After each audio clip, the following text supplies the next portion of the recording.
And we are live. What's going on, everybody? Welcome to the stream. I'm Ian Douglas. I'm the author of this website, techinterview.guide. And tonight we got my friend Alex on here. His name is Alex Wenz. He's a industry recruiter from the San Diego area in California. He will not have video tonight, so you just see his little profile here down underneath mine on the screen. But Alex, welcome to the stream. Thanks for hanging out with us tonight. Thank you very much, Ian. It's my pleasure. All right, so we basically labeled tonight Ask a Recruiter Anything. We sent out a link to everyone to send us some questions, so we're definitely going to get through some of those. But let's start out with a little bit of an introduction here. Let me pull up some notes. So Alex basically started in the tech space as a self-taught computer consultant. Tell us a little bit about that. Like, what kind of consulting were you doing back in the day, Alex? Well, I'm about to expose my age because when I did that, it was all DOS and it was all command line. Windows was sort of limping along, but nobody took it seriously. So that would be in the 80s. And so I taught myself, the command line, all the switches. I set up small networks. I taught people how to use applications. It was really an exciting time because computers, just a home computer, the personal PC was just starting to gain traction. So I said, hey, I'm interested in this. So, but yeah, self-taught. That's not my academic background. Awesome.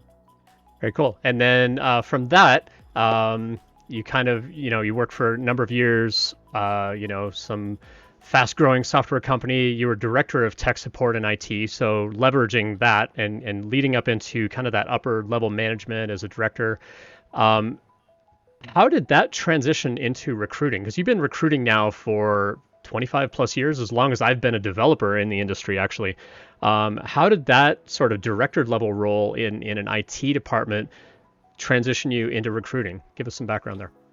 That's really a great question. So when I was running the technical support team for the software company, I also oversaw the IT group, which meant I also dealt with all the employees there, had to support the sales group and the dealers and training. And one day, one of the sales guys left and I said, hey, Chuck, where are you going? He's like, oh, I'm going to go to Robert Half. I said, what are you going to do there? I thought he was going to sell software.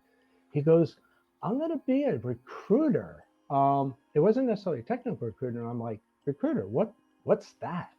And he's like, oh, you help people find jobs, which really in reality, you help companies find people. But I was just simply intrigued by it because I started off 100 years ago in the hotel and restaurant industry. So I've always been in the service sector and I've Okay. always sort of been tuned in to customers and helping people and whatever. So, but I never really liked salespeople like most people. So I was like, talk to me more about this job. Is it sales? Because he's a sales guy. And he goes, well, I don't know. I'll have to let you know. Let me settle in. And I stayed in touch with him.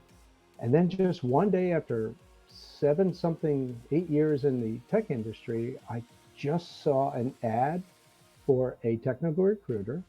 And back then you had to have a college degree and 5 years experience in the industry. It wasn't like it is today.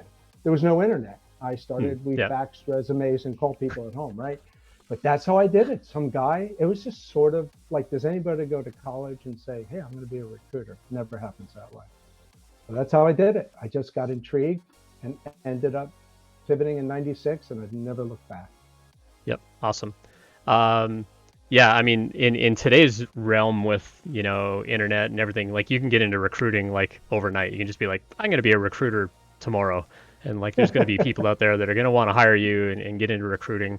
So you got into recruiting at kind of a staffing level agency, kind of worked your way into like corporate level kind of stuff. But nowadays you run your own sort of consultancy or not consultancy, but like a recruiting firm, which is tech-talent.com. So tell us about that. You've been doing that since about 2004. Tell us how you kind of pivoted all of that into like, you know what, forget working for someone else. I'm just going to do my own thing. How did that come to be? Now, it's a great question. So, believe it or not, second year that I was in the recruiting agency, I set the branch record. And I couldn't believe it. I was like, wow, I guess I'm pretty good at this. And what do you know? In any sort of sales organization, it's like, yeah, that's great. What have you done for us lately? And I started to realize, it's a lot of pressure. There's a lot of quotas. And why I think so many people are turned off by most recruiters that they're under the gun to produce. Hmm. You get a low You either get no pay or low pay, and you make everything on the fee and part of the fee. So I realized after setting the branch record, sticking around for 3.5 years in an agency, a big agency, $1 billion agency with like 100 offices, I said, I I don't want to do business like this. So what did I do? There was a guy when I was the director of IT services for that software company, a guy named Eric Hensley, and he was in staffing, and he tried to get me to use his services years ago when I was working at that software company. And I was like, Mhm. I'm going to call that guy. I wonder if he's still in business. And we kept in touch. And he and I worked together for 3.5, just the two of us. But Okay. it wasn't my outfit. And I was like, okay, I really like this guy. We're doing great, but I think I need to do my own thing. And at that point, um, I simply took a chance. The market was down, and I said, if I'm going to build anybody's brand, I'm going to build my own. And that was 2004. And really, think about it. I don't have employees. I always stayed independent, and I got to do what I always thought was the right thing Mm. in recruiting. Treat people right, and money Right. will follow. Yep. Awesome. That's great.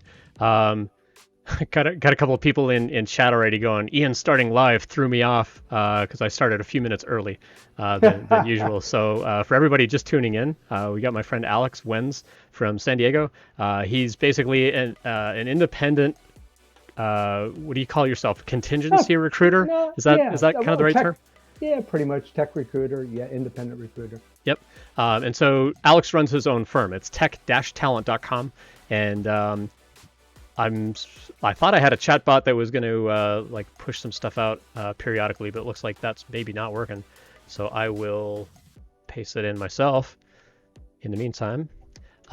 Cool. And then we've already got our first couple of questions from chat, Alex. So before we get to our list of questions, we got a couple in chat here already. The first one comes from someone named Lego Logic 16.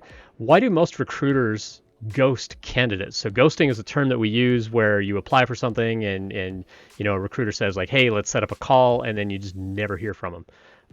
Yeah, Or you start the process and then just suddenly nobody's calling, you don't get any kind of follow up. Why do you think that happens in the industry? I know exactly why it happens. All And right. that's why I went out on my own, because you have to realize that the average recruiter is just chasing the fee. They're under pressure. They'll do anything. And if there's something that doesn't grab their attention, on to the next activity. It's not that they're Interesting. horrible people. It's just that it's all about being productive and meeting your quota. Like, I get the other side of it. I get people ghosting me on the candidate side. I get Mhm. it. But recruiters should never do that, especially if they engage you. The minute, my rule is, if I engage you in any way, I owe you follow through. But now, if you just send me a resume, you got to appreciate that. You may never hear from me. I Yeah. get so many inquiries. Now, I don't know if that's what that person means, but a recruiter should never ghost you after any sort of contact. That's a golden rule. And why do they do it? Because they're looking out for themselves most likely. Right. So when you talk about that fee, let's explain that fee to the people that are watching. What is that fee like? What are the typical fees that you're charging businesses to help Yeah. place a candidate? So let's say you're trying to place me at a job. What would that typical fee look like? Okay, it's real simple. In recruiting, there's 3 ways you earn money. If you work at a company and you're a full-time employee, you get a salary. You might get a little bonus if you hire someone, but basically you're an employee. Then there's a staffing agency where you get a piece of the action. Let's say the average fee is going to be 20% of your starting base salary.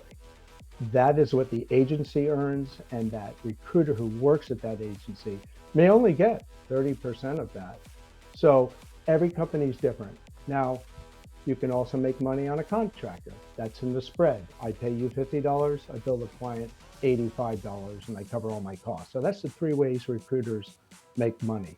But basically, for me, what you call contingent, just know that any recruiter, if they place you in a full-time job, that's the most common thing, that company is going to pay about 20% of your starting salary on average. Sometimes more, sometimes less. Okay. And there's guarantees. It's not simple. Trust me, recruiters earn their keep, because it's not easy, or else everybody on this call would say, screw this. I make 5 placements, I make 100 grand, right? Just do Right. it now. Hmm. Yeah. And I can see why a lot of recruiters, want to chase that kind of thing. And I know from experience too that recruiters, uh, recruiters that work on those kinds of like 20% sort of contracts, they don't want to work as much with entry level developers because when that salary is only 60K to 80K, there's not as much sort of ROI for them as someone like me, where you're going to place me at like 200K. That's far more lucrative to like place me at a job than an entry level dev. Well, Um, Ian, that's an yeah, excellent point because anytime you're working with a recruiting agency, unless you're working with a temp agency, people early in their career, they're just not going to really give you much time a day. The fee's too low. It's not that it's nothing, right, but when you're talking to a corporate recruiter who's an employee, they don't care about that. So it's right, a right, completely different dynamic. And then when you for talk to sure. someone like me, you can go right back to the average person who goes, eh, you've never had your first job, you've had one job, I'll move on. Right. So if it's a recruiter within a company, they'll talk to everybody because they're doing a numbers game, but different kind of numbers. Where an external recruiter, for example, they're paid kind of this commission, this 20% commission, as you mentioned. And I've heard that range anywhere from 15 to 25%. But yeah, let's average that at 20. Um, they want to make as much money as possible. So someone actually asked in chat, just as I was asking this initial question, like, are recruiters mostly targeting senior positions? And it sounds like it's more lucrative. So yeah, they're going to spend a lot more time chasing those than helping entry level devs. But you're a little different. You will help entry level devs. So tell us how that works out for you, as far as like, I'm sure now that I've said that, you're going to get bombarded by all the entry level devs hanging out on the stream, because we got at least 15 people hanging out with us right now. So yeah, you're going to see Alex's LinkedIn show up in the chat. So feel free to reach out to Alex. So how is that different for you with tech talent, with the business that you run, tech-talent.com? How is that working out differently for you to help entry level devs like understand what's needed from a recruiting point of view?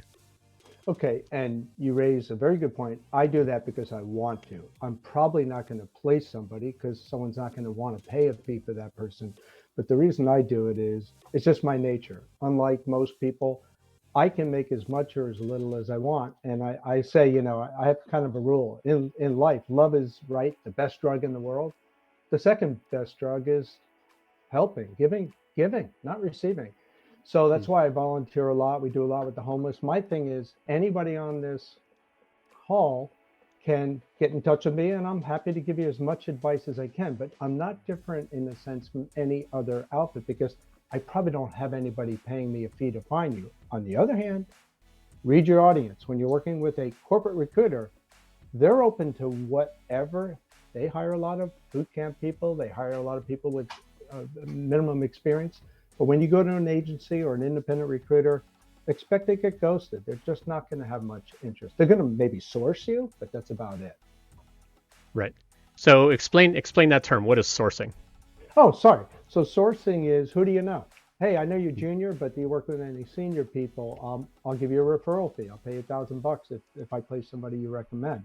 Right. So, hey, you can make money that way too, but that's what I mean by sourcing. So, what a recruiter looks at every human as a candidate, a client, or somebody to ask, who do you know? It's as simple Right. as Right. that. Yep, for sure. Cool. All right, we got one more question in chat, and then we're going to move on to at least a couple of the questions that were submitted on that Google form. Coding More asks, for a dev moving into their second job, how long do you want to see them working at their first job? Is it a red flag if they're trying to move on from their first job within, say, less than a year? Like, what sort of sets those flags around when you're screening a candidate to place them at another role? What looks good and what looks bad as far as longevity at a job? That's a really good question. I'm glad you asked. Also, everything we do today, let's just assume you're working for full-time work. When you're looking for a contract, internship, whatever, completely different story. But when you're coming to me or my client or whomever, and you have less than a year at your current job, is that right or wrong? It doesn't matter. The instinct is to go, why are you leaving already? Hmm. Maybe the rule of thumb is changing, but that's the first thing is, I ask anybody, why are you looking to move on? And you have to realize that the landscape has changed.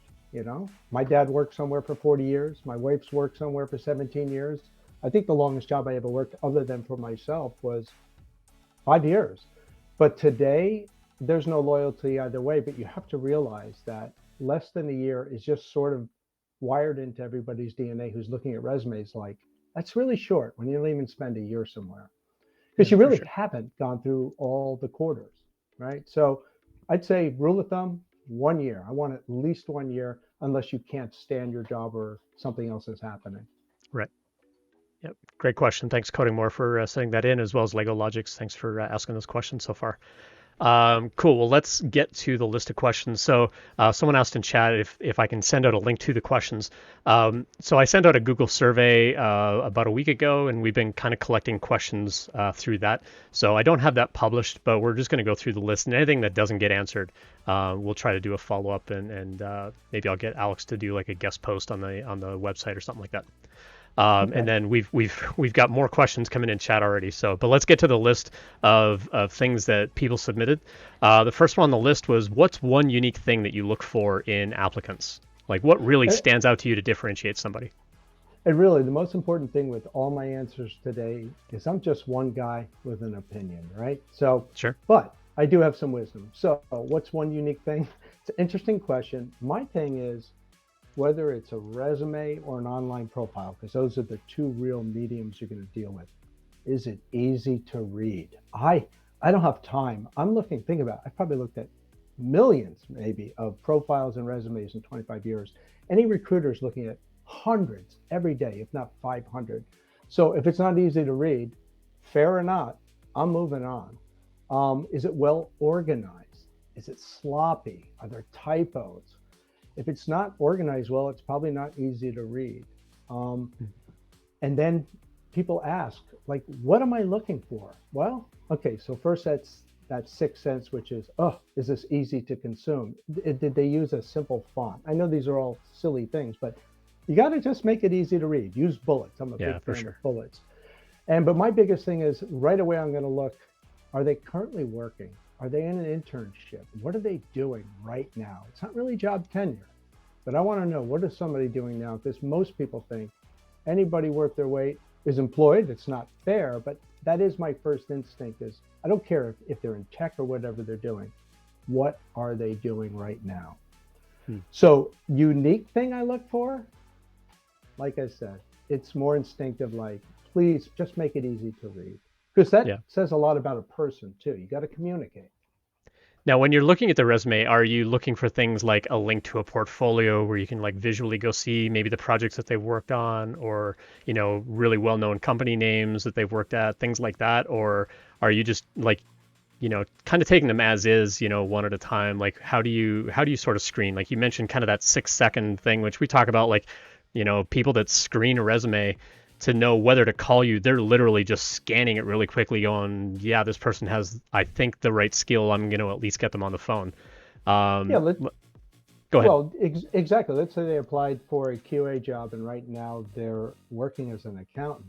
Next, fair or not, it doesn't even make sense to me, right? So you do the rough sort. Know that anybody you send a resume to isn't sitting back and, oh, there's a resume. Let me read that top to bottom. No, you got about 3, 4, 5 seconds to capture my attention. Right. And the other thing is, remember, why it's sort of a loaded question is every job that I'm searching for or reading a resume for, they're all different. It could be entry level, it could be a developer, it could be DevOps. So, and the hiring manager could be like, I will only talk to people who have a computer science degree. Do they have a degree? That's the first thing I'm looking for. Yeah. Now, so understand that most recruiters have a mission. They have a specific fish and they're trying to figure out which fishing lure to use. They're not looking like, what could this person do at the company? Granted, that does happen, but mostly you are like a dog with a bone and hopefully that person fits in. So at the end of the day, it's right place, right time, or you're at the right place with the wrong resume and it's not your fault. Right. Cool. Just a quick pause for a sec. Taka149, appreciate the follow. Make the blinky lights and the applause. Thanks for the follow. And everybody, we got Zooey in the chat. Hey Zooey, you got something to tell us in chat today? And Zooey asked a question that we'll address. While Zooey's hopefully going to take the hint and drop in chat. Zooey asks, are there red flags that you've noticed for job seekers like myself to avoid that kind of recruiter? And then we'll kind of touch on a question and a bit of a theme that came in some of the questions that we got on that Google form around how do I stand out as a person that's brand new in tech. So let's start with that. So with Zooey's question, like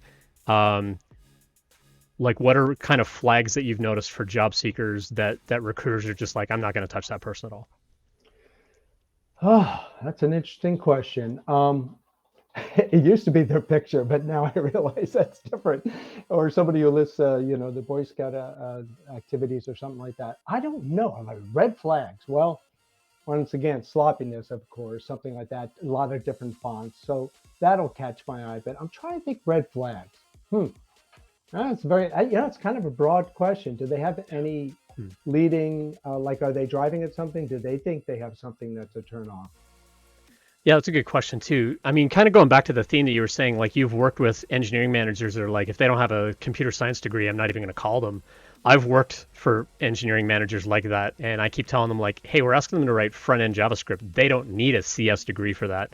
And I've had to advocate really hard for it. And this person put their foot down. They're like, no, I'm not even going to look at their resume unless they have a CS degree. And it was such a ridiculous and preposterous words are hard tonight. Just a way of thinking. It's like such an old-fashioned way of thinking, especially considering like half of our 20 viewers now that we got on Twitch probably are going to a boot camp or have been to a boot camp or some sort of coding program, or they're self-taught. Like how could they ever possibly hope to stand out when people are that close-minded? We're going to have a whole chat and a whole panel on that next Thursday, February 3rd, here on the stream, where we're going to get like a whole panel of people just to discuss like what is so broken about our industry that people don't want to hire junior devs, especially from boot camps. That's the whole topic for next Thursday. So come back and check that out. Cool. So Alex, let's kind of dive into that a little bit. Like if somebody comes to you and wants to connect with you, because I know for a fact that you help people out that go to boot camps. How do they stand out? Like, how do you help them stand out to potential employers? How do you sort of promote them to potential employers to say like, hey, like I know this person doesn't have a degree, but they've actually got a really cool portfolio that you need to check out. Like, what sorts of things could stand out there to kind of give them a leg up on the job hunt? Okay, so yeah, I do volunteer for a boot camp. I do believe in it. I think there's a supply and demand issue. Once again, it's got to be the right company with the right uh, sort of ecosystem that they can absorb sort of a new developer and have to be open to it. For example, an on-ramp for a lot of people in boot camps is don't just get caught up in, I'm going to be a developer, developer, developer, developer. One of the best ways into any, let's just call it software company. I realize I just have to pick one. Go in through tech support, go in through QA, go into some other way to get your foot in the door. So while I was a contract recruiter at a company just a couple of years ago, I convinced the hiring manager, believe it or not, in tech support and implementation engineers, that these people had the basic chops. It would be their first job, and we hired several of them. So that was just a perfect storm and a chance to bring in boot camp folks.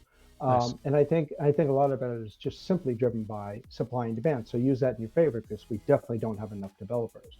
And I have a lot of thoughts just as a sidebar on boot camps. If there's two different scenarios, you either want to know, should I go to a boot camp, or I just graduated from one and I'm having a hard time getting a job. Let's say that you're thinking about going to boot camp, and think like a recruiter. You got to be strategic. You go on LinkedIn, you can sort on that boot camp, and you can see all the graduates. Just start connecting, asking them, hey, what did you think of the program? Mm-hmm. See where they work. How did it treat you? How long did it take you to find a job? What was were you doing data analytics, or were you doing front end or full stack coding? So build those relationships. That way, if you end up going to one of those boot camps, you start to build your alumni. Now, if you've already graduated, or you're in the middle of a boot camp and you're already in it, same thing. You reach out to all those people. They're very easy to sort, even with a basic LinkedIn profile subscription. And then what you want to do is you want to look at where they were hired. That means probably that company was open to hiring somebody from a boot camp. That's your low hanging fruit. And so, because think about it, how would you know what companies will hire unless you do word of mouth or something like that? So the thing is just, you could go to a bunch of different boot camps, see where all those people are working, see if they're large Fortune 100, 5,000, 1,000 companies or little local companies. So I put some of the burden on the person. If you're going to do this, know that it can be tough to get that first job. Right. We all know that. But go, LinkedIn's a gift because you can just sort, right? You're already putting your technical chops to work, put on a filter and go, hey, who went to Thinkful? Who went to this? Who went to that? And most people are open to connecting and talking about their experience. Right. And you build that little network and that's your hedge in. So was there a part of the question that I didn't answer? I know I went off on a little bit of a tangent. No, I think it was good. I think it was good. We did have a follow up in chat, like Zooey, who just got a job. That was the big announcement. So congrats to Excellent. Zooey. So Zooey was kind of following up, like, is there something that you want newcomers to tech and people that are trying to get a new job for the first time in tech to avoid like the scammy kinds of recruiters? Zooey actually ran into a couple that were trying to get you to sign up for like, hey, like we'll take you on, we'll hire you, but it's like this 2-year apprenticeship, and if you leave early, you got to pay us a bunch of money. Yeah, How do you it's how crazy. Yeah, like how do you recognize those? How do you how would you advise someone to like recognize those kinds of things and be like, don't walk, like run away from those things? What You would that know, look like? well, think about it. I never crossed that, so I don't have firsthand experience. But like anything else in life, move cautiously. You're going to know the minute. Like this is what they do. It happened to my nephew. He just came out of Thinkful. He's a data analyst, and he went to go work. I won't say the company, but basically it's a company that provides you with an internship, and then a roadmap to you becoming an employee over time. Now he never had to pay anything. So I did never thought there was anything wrong with the company, and I contacted some people in his, you know, to do a little research for him. So they were totally cool. But anybody asking you to pay a dime, yeah, or a commitment of time, that's okay. They can ask, but that sounded really weird to me. Maybe it's a Yeah. scam. I just don't know how you sniff them out. But at the same time, just never open your wallet. Yeah, I mean, some companies are doing that to say like, hey, like we'll take a chance on you, we'll train you, we'll teach you all these things, and you'll get 2 years of experience. Because after that 2 years, like everybody will hire you. But if you leave early because of the time we invest in you or whatever, like you owe Sure. us like a chunk of money, and that's just a rotten thing to do to people, I would just especially. never sign anything like that. You're going to Yeah, for know sure. because if you don't sign Yeah, it, yeah. they have no leverage. Yeah. RC Maniac 25 in chat kind of relate a story that Alex, I think you'll appreciate what kind of disconnect can happen within a company, not from a recruiting point of view. Said an external recruiter introduced me to a company. The team liked me. I liked them. The recruiter asked early on to confirm that I did not have a PhD. The hiring manager informed me that they used to only hire PhDs, but they changed their hiring process to take other candidates that did not have PhDs. Turns out I got rejected. The recruiter told me that the team requested that I be hired, and the HR team started setting up the offer, but the CEO vetoed it and turned me down because I didn't have a PhD. Well, maybe the thing is to, even though you didn't get the job, obviously there's dysfunction from the top down. For That sure. is really Yeah. in a sense a favor because that is the left hand not doing what the right hand is doing. And think about it. A CEO that couldn't be convinced after someone makes a business argument to hire someone, you might as well run for the hills because there's other manifestations of such sort of leadership top down, almost authoritarian. It Hmm. sounds crazy, but that's too much weight. That's ridiculous. So yeah, Yeah. consider yourself lucky. Not Yeah. fair though. Right. Right. Alex, do you work with placing people like into FANG level companies at all? Not really. No, I don't Okay. specifically, but I'm happy. I do know people who do it, so I'm happy to try to put somebody in touch with a more Bay Area. Yeah. So someone in chat, Worst Dodo, has asked a question a couple times. I missed it the first time. Said, "Is the current FANG standard for coding interviews like do a certain number of questions in a certain number of minutes?" Um, yes and no. It's not usually quantified. Like you have to get through so many. At least in my experience, it's more, what is your process? how's your communication, how's your problem solving. It's not really quantified, like unless you finish 3 problems in 25 minutes, like we're not even going to consider Sure. you. It really has to do with the complexity of the problem and how well you're kind of breaking that thing down and communicating your problem solving process, your decision making process, how you're actually writing the code. Is it good quality code? Are you taking into consideration things like your memory footprint and your time complexities and things like that? Like those all come into play when it comes to like FANG companies, no matter who they are. So in my experience, it's not a certain quantity within a certain amount of time. It's just if you finish a problem, they're going to give you another one. If you finish that, they're going to give you another one. They need to fill that time. So they've got a whole bank of questions they're going to work through.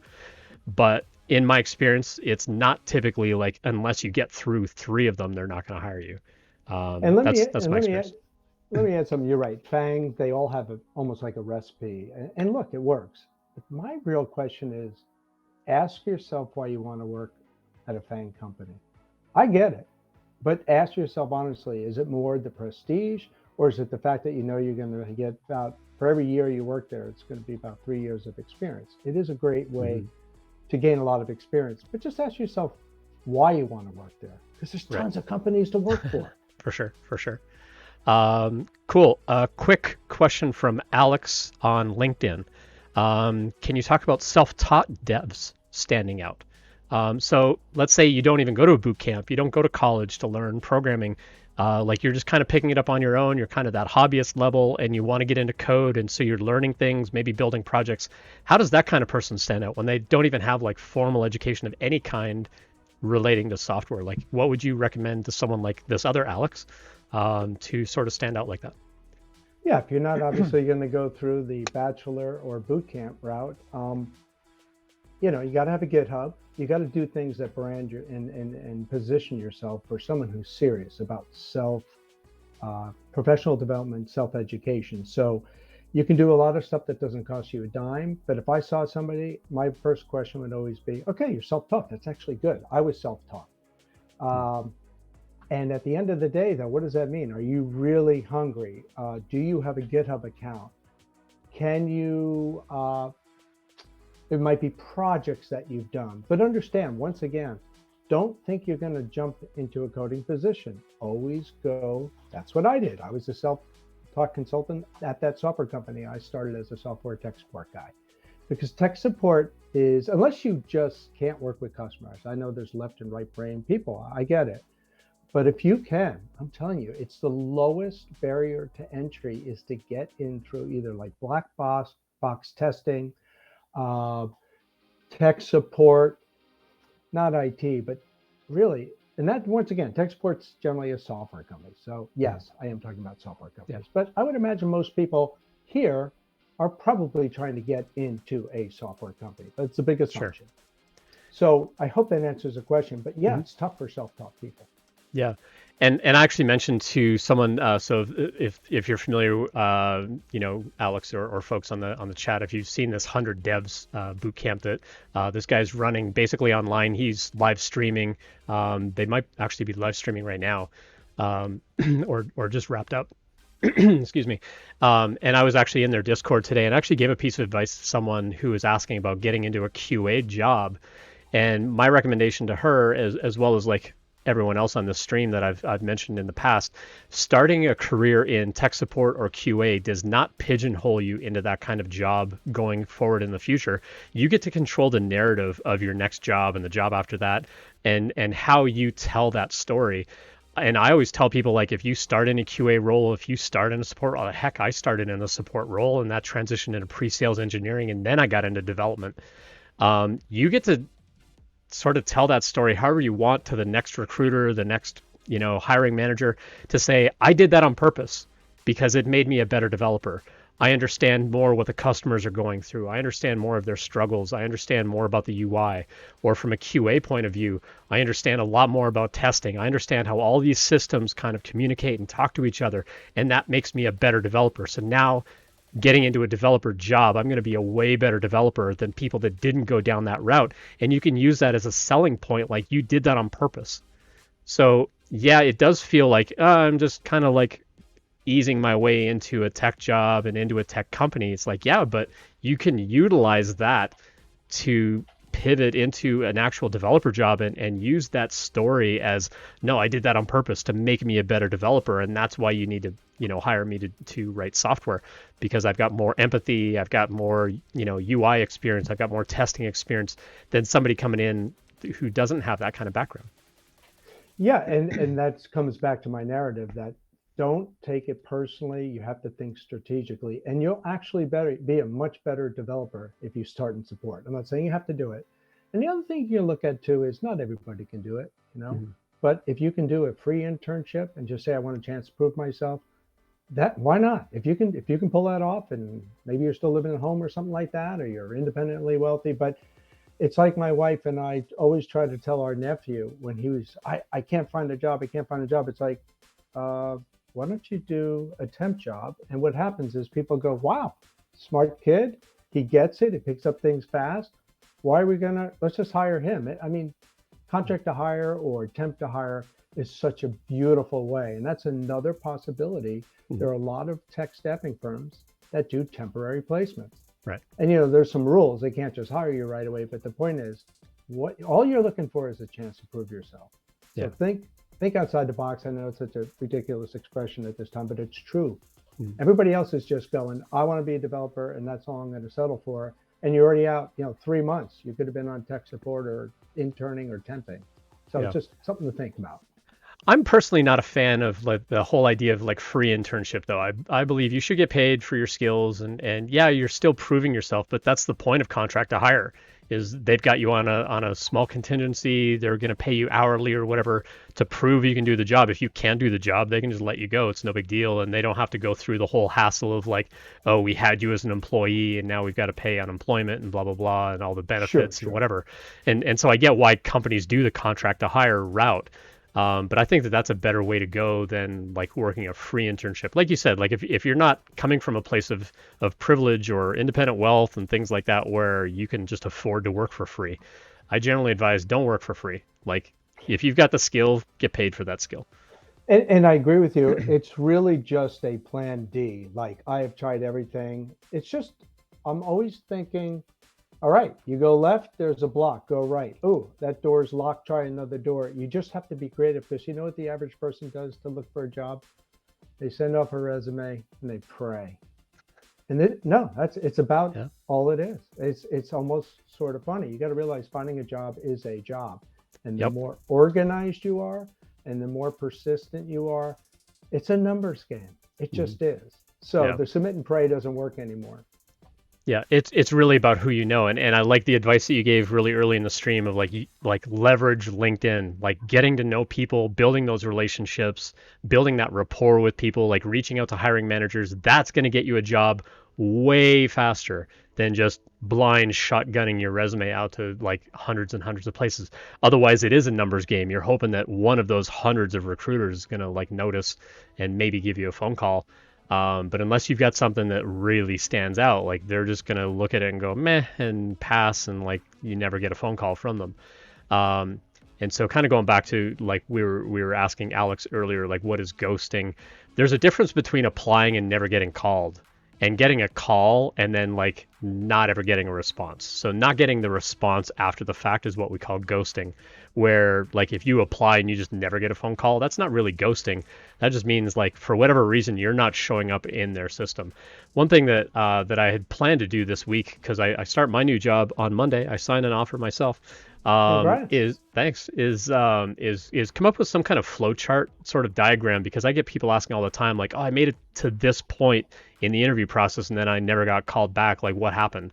And I think that at each of these stages of applying, getting the recruiter screen, getting to a hiring manager and doing their screen, and then getting through the technical screenings and code challenges or take homes, and like getting through all of the, the whole entire process, if you're dropping off at any of those points, the work that you need to do to figure out how do I get to that next point differs greatly. Like if you apply and you never get a phone call, it's probably your resume. If you get that first phone call from a recruiter and then you never got a phone call from the hiring manager, it could also be your resume. because hiring managers and HR people look for different things. We did a whole stream with my friend Josh back in December, I believe, or November, where we saw like a recruiter looking at a resume and me as a technical hiring manager looking at a resume. We look for very different things. And it's hard to make one resume that pleases everybody. But if you go back and you watch that video on YouTube, I'll drop the link to my YouTube channel here in chat. You can actually go back and see like, oh yeah, oh, like way over here, like buried in like a really small font, like way over on a right column, like, oh, they actually have like a background in software development because they had written a resume as a hardware developer, but they're trying to apply for a software job. And we're like, where have you even studied software? Like that was nowhere on the page. It's like, what software skills do you even have? That was nowhere on the page. It's like, I wouldn't call this person for a software job because they submitted a hardware resume. And so, we kind of showed in that video how hard it is for us to even screen. And Josh and I spent probably a minute and a half looking at this one person's anonymized resume. And if you want a resume review, you can submit that through this site, techinterview.guide/resume review. We literally like, hey Josh, look at this for 5 seconds. Tell me your impressions. Would you call them? Would you give me their resume? And then I would screen it for 5 seconds and go, would I call them? Like, maybe Josh would, maybe I wouldn't. And we kind of compared what we each look for on a resume because it's very different. And so I kind of want to come up with that flowchart idea of like, where are you dropping off in the process? Because I think that how you coach somebody to get to that next stage can make a big difference from there. And here's another thought. Remember, every single person that's your contact point, whether you know it or not, is either somebody who sort of cares or doesn't. And the bottom line is let's say you talk to a recruiter, anybody, and they're going to pass on you. People don't like to deliver bad news. That's one of the reasons you get ghosted a lot, because it's like, I don't want to have to deliver the bad news. I don't want to have them try to challenge me on no. It's just easier to avoid it. That's what always separated me from every other recruiter. I was always like, good news, bad news, no news. You always bring the person up to date. But I'm telling you, people don't like to deliver anything but good news. So it's easier just to blow you off. Yeah. It's not personal, but it is. I mean, it feels personal to us when we're the ones not getting the phone call back, right? Exactly. And it's the same thing when, reality. it's the same thing when you get a rejection. We often coach people like, oh, it's not personal, it's a business decision. It's like, well, it was personal to me. I was trying to get that job. So yeah, it's rough for sure. It's not by design, but it doesn't matter. When you go eat at a restaurant and you get a bad meal and everybody goes, but I've never had a bad meal. I go, I don't care. It's like I did. A bad meal. Yeah. My dad was infamous for that. Like the one thing he hated more than anything on the planet is to go to a restaurant and he would like cut into a piece of chicken and the chicken would be like raw at the bone. And he would always send it back, and it's like, Dad, if you send that back, they're gonna spit on it, kind of thing. Well, like he's probably right. But at the same time, it like no matter where we went, like he would get the chicken and it would show up raw. And after several years, we're like, Dad, stop ordering chicken. Like that's the problem. Like you don't mind beef when it's a little bit undercooked, but you're not gonna eat chicken if it's undercooked. Like maybe that's the problem. Stop ordering chicken. But yeah, I hear what you're saying. Like, I had a bad experience. It's like, well, I've never had a bad experience with that company. It's like, but they did. Just another thought is think about what you have control over and what you don't. As a matter of fact, when I was reading through those 9 questions, of course it comes up. What do I do if I haven't heard from somebody or, whatever? Thing is, you have some ability to follow through, to follow up, to inquire. Just don't be a pest, but also some companies are like, hey, that guy never even circled back to ask us if he's going to be, and you can see from both perspectives where it's like, where's the drive and where's the interest level? You do, at least you can control that. So my rule of thumb is if you haven't heard from anybody, whether you're in the middle of an interview or you haven't gotten anybody to respond at all, follow up, reapply. You got nothing to lose. Yep. And Camillo actually mentioned in chat, I'm the same with recruiters. I ghost them when I'm no longer interested, but it's probably not a good idea if I need to use them later. It's like, I mean, it's a mutual respect thing. I mean, most people aren't going to bother like, oh, I'm going to put Camillo on that blacklist, forget them. I'm never going to talk to them ever again. Like that's not likely going to happen. But I mean, it's a mutual respect thing. I mean, it goes both ways. If you've got the time and you're just choosing not to, then that's kind of on you. But yeah, Well, like Alex said, on the like other, recruiters are busy too. So yeah, go ahead, on the Alex. other hand, I did just write down their names. So, no, but at the end of the day, it's one of those things where, look, just it's common courtesy. Don't be transactional. Everybody is used to transactional relationships.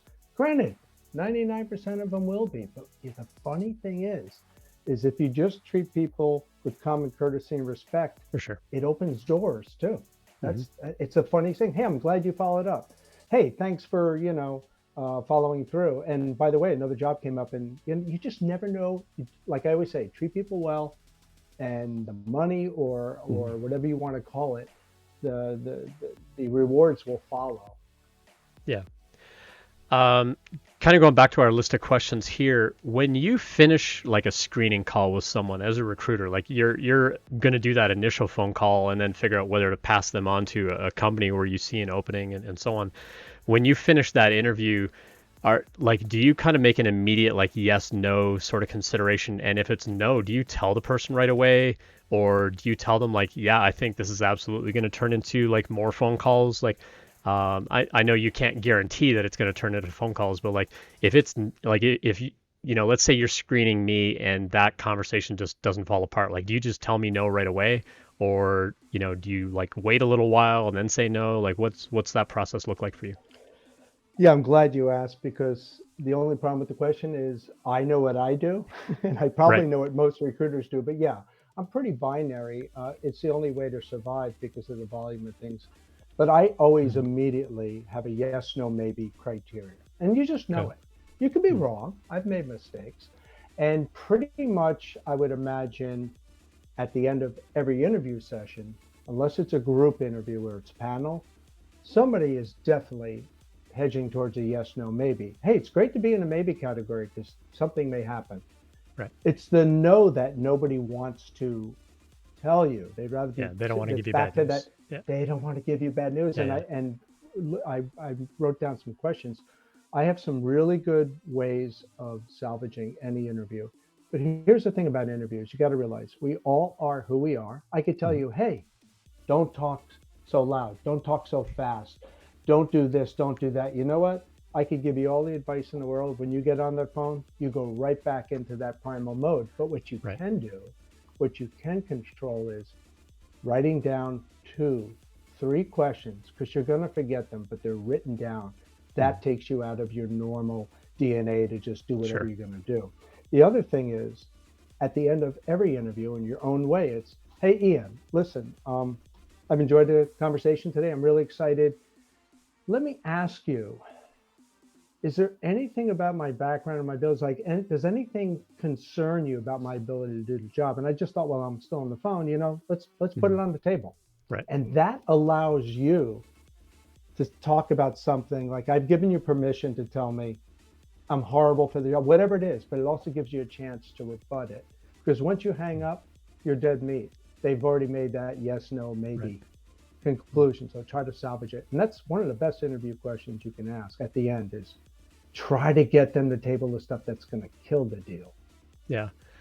I have heard from a few other hiring managers that sometimes it's hard for them to answer that question because they have to go back and it's not like, it's not just my decision, whether to move forward, especially if it's like, the on sites where you're meeting several people. But to say like, do you have any concerns about my skills, about my background? Like some of them don't want to give that feedback. And Zooey actually said in chat, I don't mind rejections, but not getting feedback is my new pet peeve. I went through 8 hours of interviews and probably 50 to 60 hours of prep to interview at Amazon. They told me no at the end of it, and they wouldn't tell me why. And they're like, "But you can reapply." I'm like, "Why would I reapply if you're not going to tell me what to do better?" And some companies just have a straight policy of like, "No, we don't give feedback." And so Yeah. even asking that question during the interview, like, "Do you have any concerns?" is like, I can't give you feedback, or it's Yeah. going to be really hard because you're kind of putting them on the spot and like they may not have like a full answer for you or they may feel uncomfortable about giving an answer. Any thought on that, Alex? Yeah, sure. I think, once again, you go to the fangs, you're talking about liability. You're talking about a 23-person company, probably Mm. could ask them whatever. It's just one of those things I say, what's the harm in asking as long as you don't do it in a sort of jerky way? So it's just sort of like, hmm. So you could even ask somebody, what's the next step? Is there anything I haven't answered? Just Right. something to get them. Now, look, they may not say anything, they may not be able to, but I just always felt it never hurt to ask. Yeah. But that's Sure. just one man's opinion, right? And you Yeah. got to read the situation. May not be Yeah. a decision maker. Yep, for sure.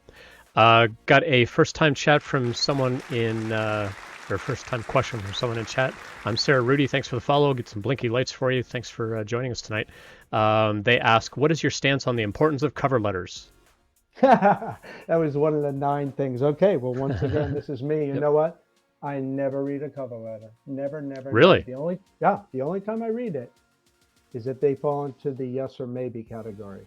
Because Okay. you got to understand that there's a great book written called Blink. And when you've spent, whether it's 10,000 hours or whatever it is, let's say you become an expert in something, you may not know why a painting is a forgery. You just know it. And the thing is that you develop this sense where you just know it's most likely not a fit. So if you're a maybe or a yes, and you've provided a cover letter, I'll go read it, but I don't need it. The first thing any recruiter does, review the resume, review the LinkedIn profile. It's just a survival thing. And quite frankly, the average cover letter is horrible. It's way too much information. I'm not against a cover letter. Sometimes they require you Right. to do a cover letter. And remember, a cover letter could also be an email intro. It's any sort of Sure. introduction. Yep. So when I looked at that question, as a matter of fact, a couple just rules of thumb. Less is more. Don't tell me you're a sure. perfect match for the position. Nothing worse. Hey, I'm very interested in blank job. You know, it's obviously a template. It's sloppiness. Right. Just make it germane and to the point.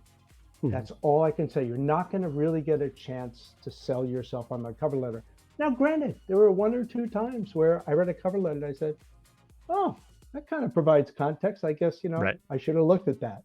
But it's just, you got to realize, I'd say the average recruiter, no way. They don't ever read a cover letter unless it's supportive because you're already interested in the person. And even then, I may not even. It's usually something to get me over my uncomfortableness. Yeah. And I'll tell you, I'll read a cover letter if it's 4 sentences, but when it's a whole page, it's just, it's very old school. I'm not against them, but if you're going to do them, just cut right Keep through it the concise. chase. And trust me, Yeah. less is more. It's only to help you as well, not just to make the recruiter Sure. happy. Yep. I'm personally a fan of cover letters. I've got a YouTube video that you can all go check out on how to write a good cover letter, where it is kept concise. The first short paragraph is like, tell me the role you're applying for. Like, why am I even going to read this letter? The second paragraph is like, these are the skills that I'm bringing that you're asking for in that job. And the third paragraph is how to contact you. Like, keep it short, keep it simple, get to the point. Like, I'm not gonna read an entire top to bottom page cover letter either. But if there's something that really grabs my attention in that first paragraph, I'm gonna like skin through it at least a little bit. So yeah, Ian, think about it. You're looking at it from a hiring manager perspective. right. You have the luxury of a very short list. Most times, I know sometimes you can run an ad and you got to go through a ton. But when every day all you're doing is looking at them, you just have to realize I can only provide a recruiter's confessional point of view. Just know that if you're going to write a cover letter, most likely just keep it simple. That's the rule. Then you stand a chance. Because remember, you're going through HR or recruiter. You're very rarely dealing with a hiring manager when you submit that resume, but it does happen. So. Yep. we got some people showing their age in chat right now. It says, I remember sending snail mail my cover letter and resume. and someone with a username of Tech Dinosaur responded with dinosaurs for the win. Yeah, I mean, I had to send resumes and cover letters and then wait to get a letter in the mail saying whether they were going to like call me or not. Like, yeah, it's pretty ridiculous. Let's see, we got a new follower, Wapa Pow. Thanks for the follow, appreciate that. They dropped in chat and said this is a great idea. Just the idea of like the short cover letter and so on is a good idea. And then I'm Sarah Rudy asked a follow-up question. So LinkedIn is our gold ticket. Yeah, absolutely. Leverage LinkedIn there. They ask, what is your idea of a perfect about section on LinkedIn? So Alex, let's start with, do you even look at a person's LinkedIn profile as part of like that initial screen of, do I call this person, or do you look at it as you're calling the person, or do you look at it at all? Like how do you leverage LinkedIn for that? Okay. I essentially live and breathe 95% of my day on LinkedIn. But remember, you got to look at it. There's two ways to look at this. If I'm searching for you, I don't have your resume. LinkedIn's the only thing I can do an active search. When you apply to a company and when you're the person who approaches me, it's kind of whatever you give me. But I'm telling you right now, people want to see a LinkedIn profile. Right or wrong, that's the landscape we live in. So please have a LinkedIn profile. Also have a resume that has the same basic info. Pet peeve is, oh, that job's not even on there. Here it's a different title. Here it's different dates. Geez Louise, man, it's just basic common sense that keep those two. They don't have to be exactly the same with the content of each job experience, although I kind of think, but they have to at least sync up. And so LinkedIn, do I look at the about? Of course I do. But honestly, the first thing I do, just me personally, I'm probably looking at what your current job is, but that's just me. Okay. That's just my years of training. What are they doing right now? But you're reading a LinkedIn profile without even thinking it when you're a recruiter. Just your head is bouncing around on every single thing on there, including your picture. It's a weird world now. You could get screened out because somebody doesn't know what you look like. It's just a weird world we live in. It's not fair. On the other hand, if you don't have a picture, Kawasaki says there's like 10 rules to a LinkedIn profile. You better have a picture. And that's just the reality. And why people do it is inherently, if there's no picture, there's a trust issue. It's not maybe valid, but that's how they feel. Yeah. And as a matter of fact, we once interviewed this woman that had a different woman's name, a different woman's picture on her LinkedIn. It wasn't even a famous actress. It was just somebody else. And she had her issues why she just felt she wasn't attractive enough or whatever it was. But it was like, you got to realize that, first of all, when you showed up, nobody even knew who you were. And then it was just, everybody kind of felt like it was not a bait and switch, but that was just weird. Yeah. But that would be a rule for LinkedIn is you got to have a photo. And it should be professional. Like some people, it's like, really? I have half of your girlfriend's head in the picture. Really? Come on. What are you thinking? Me's hanging out on the couch with a blue pillow behind my head and my puppy on my lap. So, Yeah. But that's good. Yeah, but I'm also at a point in my life and my career. It's like care. I don't care. Yeah, I give zero cares about what people think about my profile picture anymore. So I'm sorry, Rudy, to kind of go back to like just some high level things. I just kind of pulled up my own.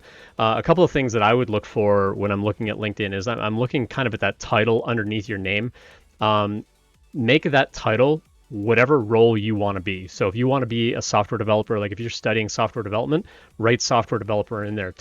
Let me know that you are a software developer. That'd be the first thing. In that about section, the LinkedIn profile for recruiters like Alex, when they're doing kind of those Boolean searches and keyword searches, it's going to pick up a lot of things about your profile, including everything that you write in that about section. Even though when you look at someone's profile page for the first time, that about section gets condensed and you only see like the first sentence or two. So make that first sentence or two like really like eye-catching, like grab their attention. And you can kind of play with the length of what you write there, because then all they see is like ... click for more kind of thing. But I would generally put like all the keywords of whatever the role is that you want to apply for, what kind of skills, what kind of background are you bringing, and just make it really compelling. I mean, that could almost be a cover letter in and of itself of this is my background, this is why I'm applying for this kind of work, these are the generalized skills that I'm bringing. And then I would say like at the bottom of that section, just litter it with keywords of things that you can speak to in an interview. So don't just like blast stuff in there for spam, but put stuff in there that's meaningful for recruiters to find as keyword searches. So like languages, libraries, frameworks, like what kind of platform you work on, what kind of editor you use, what kind of like education background you have, like put all of that stuff at the bottom of the about section, because the search engine is going to find it, even if, they kind of get to the end and they're like, oh, okay, well, this is all just keyword spam here at the end. But you're still going to get picked up for those keywords. If those keywords aren't anywhere else on your profile, you can put them in the about section and your profile will get found. And so it is important that the about section is full of those keywords for sure. Yeah, that's excellent advice. It's almost like the old meta tags or metadata on a website. Exactly. Yeah. So, but I think they asked, about the about section. Just Mhm. once again, just like anything else, I'm a firm believer. When you read a professional summary or anything on a resume, the more you can use bullets without using 1,000 bullets, it's much easier to digest. So if you're going to do, I think even mine, I probably put bullets on my LinkedIn profile summary. It's just easier to read. A paragraph, nothing wrong with it. It's just harder to consume. Like you Yeah. said, you're only going to see the tip of it, so make sure it's something compelling. Yep.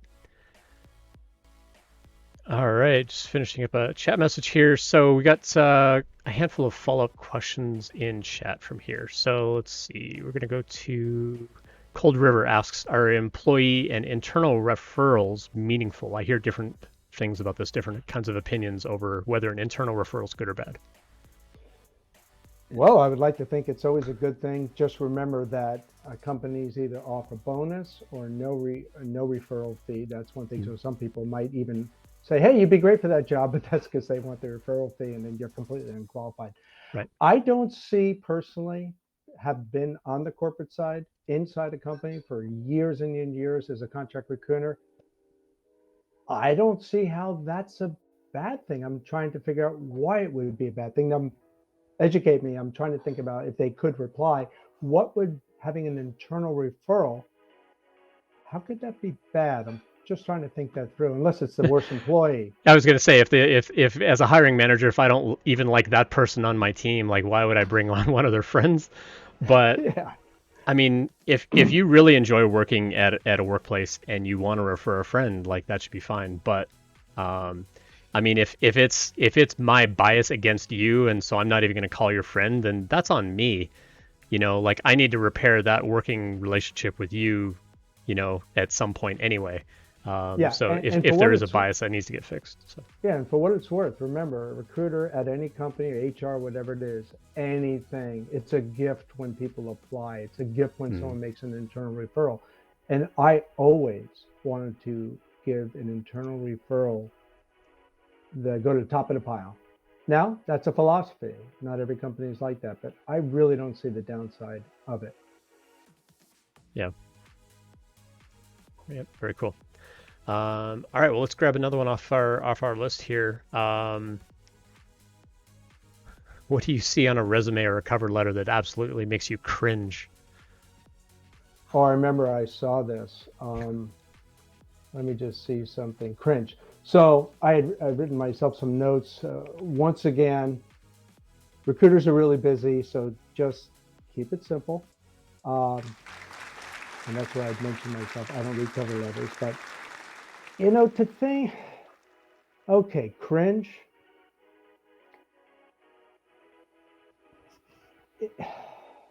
I mean, there's so many things. I know that sounds terrible. You just know it when you see it, but I don't know if there's an absolute way to destroy your chances Hmm. and fall into the category of cringe. Did they have some ideas? Because I'm kind of curious what category we're going in here. Like, cringe would be claims. A claim is when Hmm. you are making a claim, whether it's true or not, but it adds no value. Like, I'm really passionate about what I do. I meet deadlines. When you can't quantify it, it doesn't help me. It could be true, but anybody can make a claim, and that's why they don't add any value. So Right. I cringe when I see that, only because I start to feel sorry for the person because it doesn't add any value. What I want to see is three bullets that say over 5 years of coding experience in the .NET, framework, whatever. Uh, blah blah blah. Something that makes it easy for me to continue reading. So I know that really doesn't answer the question, but I don't know about cringing. Goofy picture, maybe. Well, I mean, you shouldn't ever put a picture on your resume or cover letter anyway, but um, Well, it's kind of crazy because LinkedIn's a picture and now resumes, yeah, but it still doesn't feel right for some yeah, reason.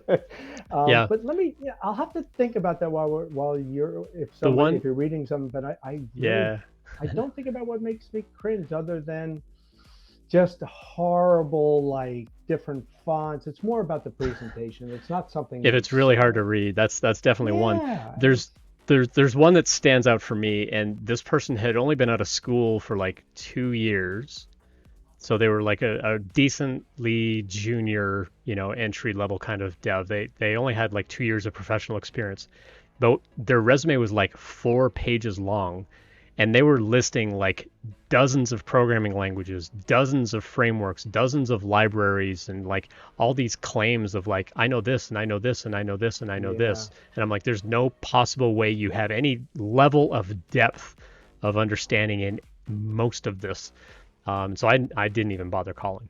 Oh, well, Yeah. I do have one cringe. Okay, but doesn't really apply to most of you people. When somebody has their own company and they're like me and they have president, CEO, I'm like, oh my God, are you serious? Under promise, over deliver. That is the Right. rule always. Because once again, you list something on your resume, Right. you better be able to talk about it, or else you just open Pandora's box. So I personally, I've been working for 25 years and I had my resume to one page for a Hmm. very long time. And Right. now I don't even I need did the one, same but I thing. think it's maybe, yeah. So don't think you're going to get anywhere with more than one page, maybe two. And if you have 2 page, make sure there's not an orphan, as we call it. If it's just 1/3 spillover, not good. Do Yeah. something, take stuff out. Right. All people really care is that you sort of paint a picture of hope of Right. why I should talk. Yeah, I like know that. and I tell people on the stream all the time, like start with a really big resume where you list every job, every project, every skill. But when you go apply for that job, make a copy and trim it back down to 1 or 2 pages, like whatever your desired length is, and trim away all the stuff that they're not going to care about. Like there's a certain type of skill. Now I got Liam Neeson in my head. I have a particular set of skills. Um, but all they want to see on your resume is, do you have the skills I'm looking for? Have you built the kinds Exactly. of projects that I care about? Have you worked at the kinds of companies that are at least a little bit related to what we do? That's what they care about. So like Yeah. trim out all the other stuff. You can get it back down to one page. Like you, I've had a one-page resume for a long, long time. Yeah, now granted, when it's your Yeah. first, but you're right. It's even worse when if you're early in your career, stay within 1 page, use a Yeah. 16 point font, whatever you got to do. Don't Not 16 overpromise, point. right? 16 points Yeah, huge. Don't do that. My eyesight's not that bad. Um, cool. Real quick, we got 2 new followers, so appreciate Troniak and Proper Function. Appreciate you dropping by. We had kind of a long question come in, so it's going to take a minute to kind of parse through this one. But Wapa yeah. Pao, who's a new follower as well, they're asking a little bit about their job history, and there's a specific kind of detail in here that I want to kind of extract and get your thought on, Alex. How much should I obfuscate my work history? And then they kind of go through in detail, like as a software dev, I worked a number of years, and then like there was like a year and a half gap, and then they worked for another 5 years, and then there was like another 3 month gap, and so on. So it was kind of back and forth of like working, taking time off, working, taking time off. But then at one job they got fired, and they said it was a bad workplace. They tried to put this person into like a CTO level position, and like political stuff ensued within the company, and the person ended up getting fired. And ultimately their question is important to go through what happened with the firing. My initial impression is, again, you get to control the narrative of how you tell that story, but you don't want to be too negative about a previous employer, even if it was like that director had it out for me. You also don't want to play the victim in an interview as well. Alex, what are your thoughts? Like, how would you explain like a firing, over an ordeal like that, where like you didn't get along with someone, they tried to promote you over them, and you ended up getting fired? Like, how would you coach somebody to talk about that? And we're talking about obviously not in a resume or LinkedIn profile. We're talking about an interview setting, right? Well, I And mean, yeah, right? because on a resume, you're just going to list that you work Yeah, there. But if yeah, they ask why you left, yeah. Sure, I sure, mean, sure. it may not even come up. They may not even ask, like, why did you leave that job? Now, if that was the last job that you did, in this case, like they got fired from that job and then they went into kind of like entrepreneurship of doing IT work after that, which is fine too. You could just Yeah, say, I left that job so I could just work my own business for a while, but now I want to sure. be an employee again because I don't want to have to deal with taxes and benefits and blah, blah, blah. So I mean, Sure. it's all how you want to control the story. But Alex, any thoughts on how you coach Yeah, I someone with that? mean, I think we all know, no, you never trash a company, you never trash a manager. You don't do anything. You can make it clear what's happening, but yeah, don't think that's going to earn you a lot of brownie points. But everybody wants to tell their story, right? Like, hey, I got to explain this to you. So my thing is try to like for example, when I go through a resume, almost just as a best practice, your last 3 jobs, I want to know, hey, yeah, why'd you leave that job? And what I'm looking for is, yeah, it just wasn't the right fit. Yeah, I just didn't get along with my manager, and I'm looking for trends. Otherwise, it's a totally, hey, we were purchased and they eliminated my job. So be prepared to ask why you've left at least your last 3 to 5 jobs. I think it's a fair question. Now, when you've been there for years, it's usually asked when you have a lot of short durations or just 4 jobs in 6 years, and they could all be contracts, and that's valid. But to me, it's like you have to control the narrative, as Ian said.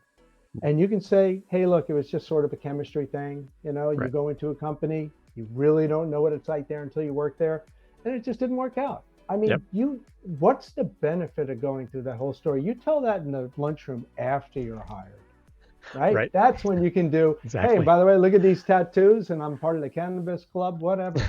But when you're really doing it, nobody really, it comes across right or wrong. I don't want to hear you whine. Just be professional about it.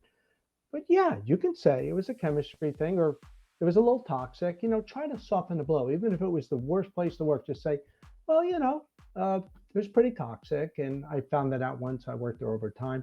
But if that's your answer, and you tend to have these sort of reasons for leaving companies all over, the problem is probably you, and someone's going to say that. So I hope that answers your question.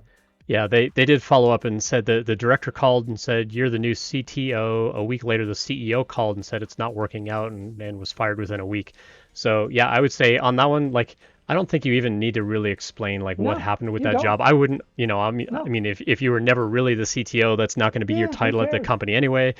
I would just say this was my role at that job, and if they ask for a reference, don't give them the name of anybody there, except maybe the director, because the director liked you enough to put you into that role. But I wouldn't worry about like using them as a reference or anything like that. And if you did go into kind of contract work after that, tell that as your story and just be like, you know what, I got to a point where I wanted to be my own boss, and so I've done that for several years. I did it myself. I freelanced for 2 or 3 years, and then I went back into being an employee. And my reasoning for that in the interview is like, my wife and I want to have a kid. I want like a job where I've got benefits again. Like we're talking about having a family at some point in the future. We didn't tell them that she was already pregnant at the time, but it was just the reality of it.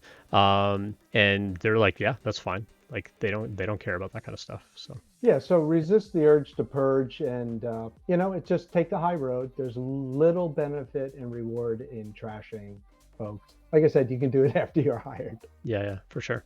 Icy Black Deep, appreciate the follow. Give some blinky lights and some claps. Thanks for that. They made a statement in the form of a question, says I was promised a promotion and they reneged. Um, I would say if that kind of thing happened, I What would does it tell probably you? ask. Well, I mean, I would ask for more information about like what was the promise? Was it verbal only? Because verbal means nothing. You got to get all that stuff in Yeah, writing, even if it's just an internal promotion. Like verbal doesn't mean a thing. I would say like always like have some kind of email thing. Like even if it's verbal, like if Alex and I are on a call and Alex is like, Ian, you're doing a great job. I want to like give you a 5% bump, or you're gonna get a $500 bonus. I'm gonna immediately turn around, send an email and say, hey, Alex, appreciated the chat today. Just to confirm, you said a $500 bonus question mark, and I'm going to get you to send me a reply back to say, yes, now I've got it in writing. And so if it doesn't materialize, I can go back and be like, hey, Alex, what about this thing that, that's great yeah, advice. yeah. So get it in writing for sure. But so I see Black Deep. If I'm kind of understanding your question, because it wasn't really a question, if you were promised something, was it in writing or was it verbal only? And if it was verbal only, I would follow up and say like, hey, that conversation that we had, we were talking about promotion. Just curious on timeline or what responsibilities or what sort of milestones I need to get there. Like you can put that in a message as an email, so they have to reply. And if they try to like call you in something, like, I mean, depending on where you live, you could record the phone call. Um, but that starts getting a little dicey. Like you don't want to record something and hold that over their head. But like in Colorado, for example, I could record anything I want where I am an active participant in the conversation because that's Colorado law. And so all of my interviews that I did on my job hunt, I've got a little digital audio recorder thing that I use, and I literally audio recorded all of my phone calls. I'm not ever going to release them. I don't put them online. They're just for me to listen to kind of go back and go, how many times did I say turns out a lot. But I can also go back and just listen as a third party perspective of like, how did that go? What kinds of questions did I ask? And that's a whole blog post that I'm going to go through and pull up. And so like even getting someone to acknowledge that, yes, we did talk about a promotion. It's like, okay, cool. Now we can go talk about like what milestones do I need, or what sort of criteria do you have for me to get that promotion? What would that look like? Those would be things to kind of consider there. Take a And snooze. Ian, Appreciate. well, Oh, just real quick, Alex. Take a yeah. snooze. Appreciate the follow. We'll get to your question in just a sec. Go ahead, Alex.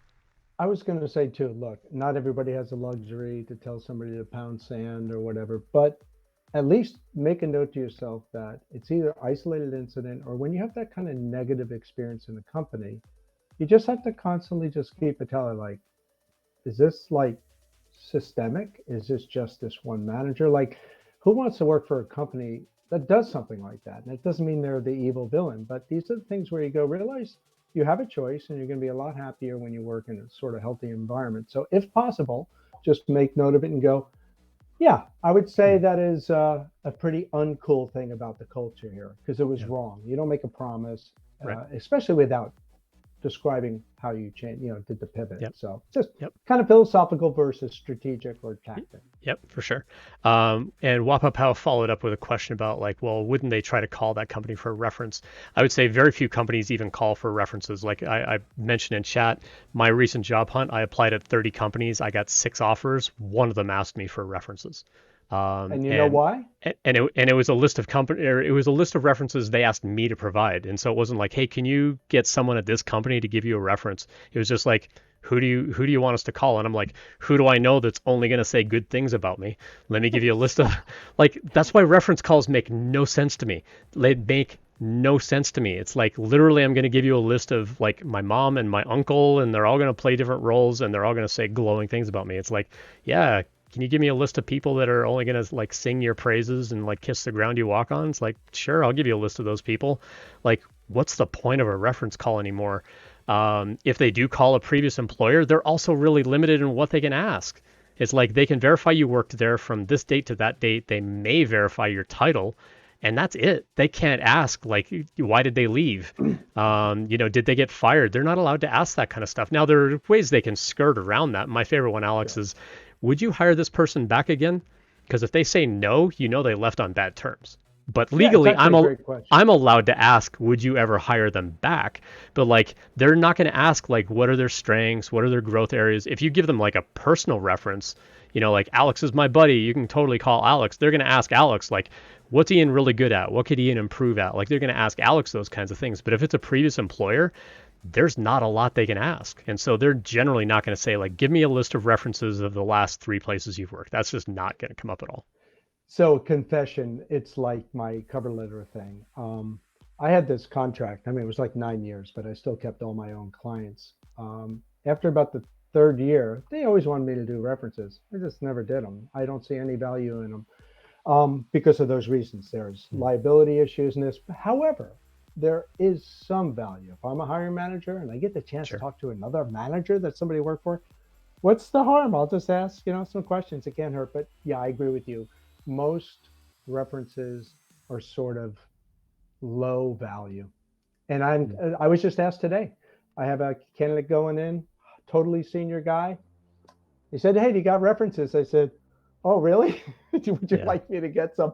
It's almost like I'm going to be forced into either doing them or providing them. And I'm not against it, but it's just I don't even do them anymore. They're low value for sure. Right, So right. your instincts are right on. Cool.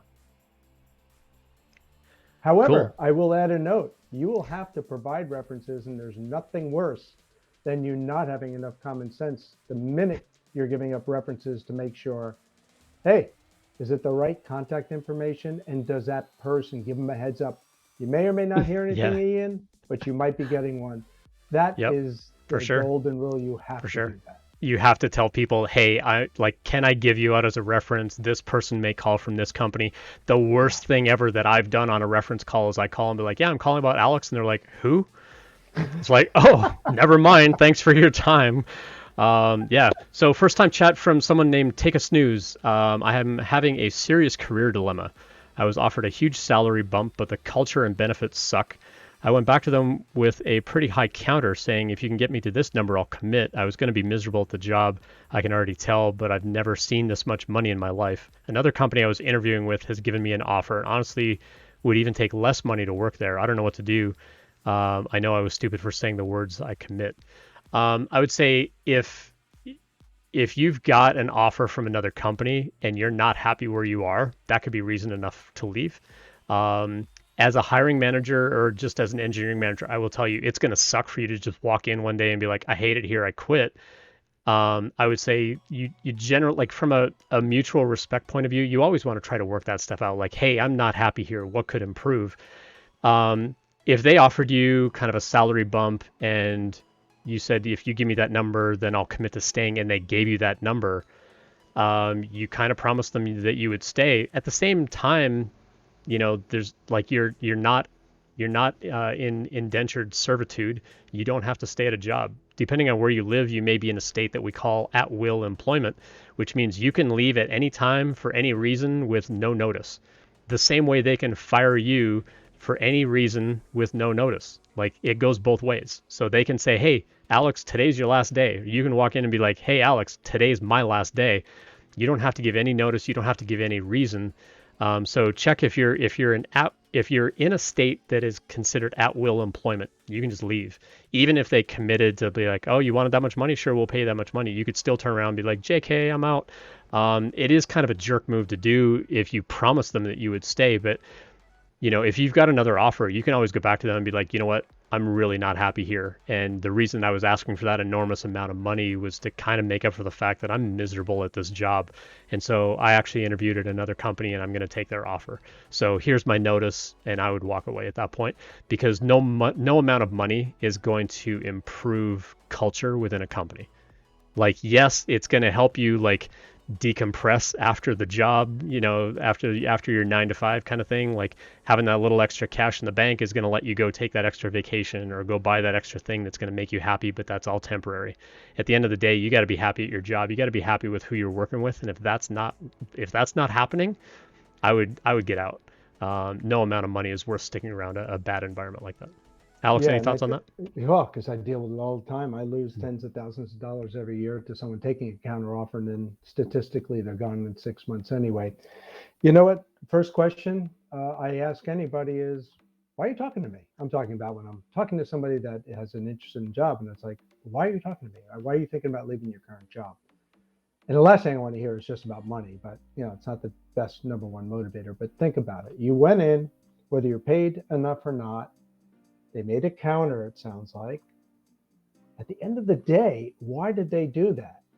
You've already sort of damaged the relationship by putting a gun to their head. They could give you a $20,000 raise. That's divided by 12. They may just need you for another 3 months. So just understand, it's a Mexican standoff. It's go with the philosophy that you want to be happy where you work. I'm with Ian. I would take less money to work in a good environment any day, because money sounds great and it builds ego and it validates us and all that. But at the end of the day, I mean, there's miserable and there's truly miserable. But For no, I sure. would never, I don't even care if it's like another 20, 30 grand, because something's not right there. That's Yeah. either somebody just buying you off to stick you around, they're going to fire you on sometimes it works out. It has worked Gotcha. out. Yep. But the minute you play with that monster, go with your heart. Go where you think you're going to be happy. Come on, you spend too Yeah. much time at work.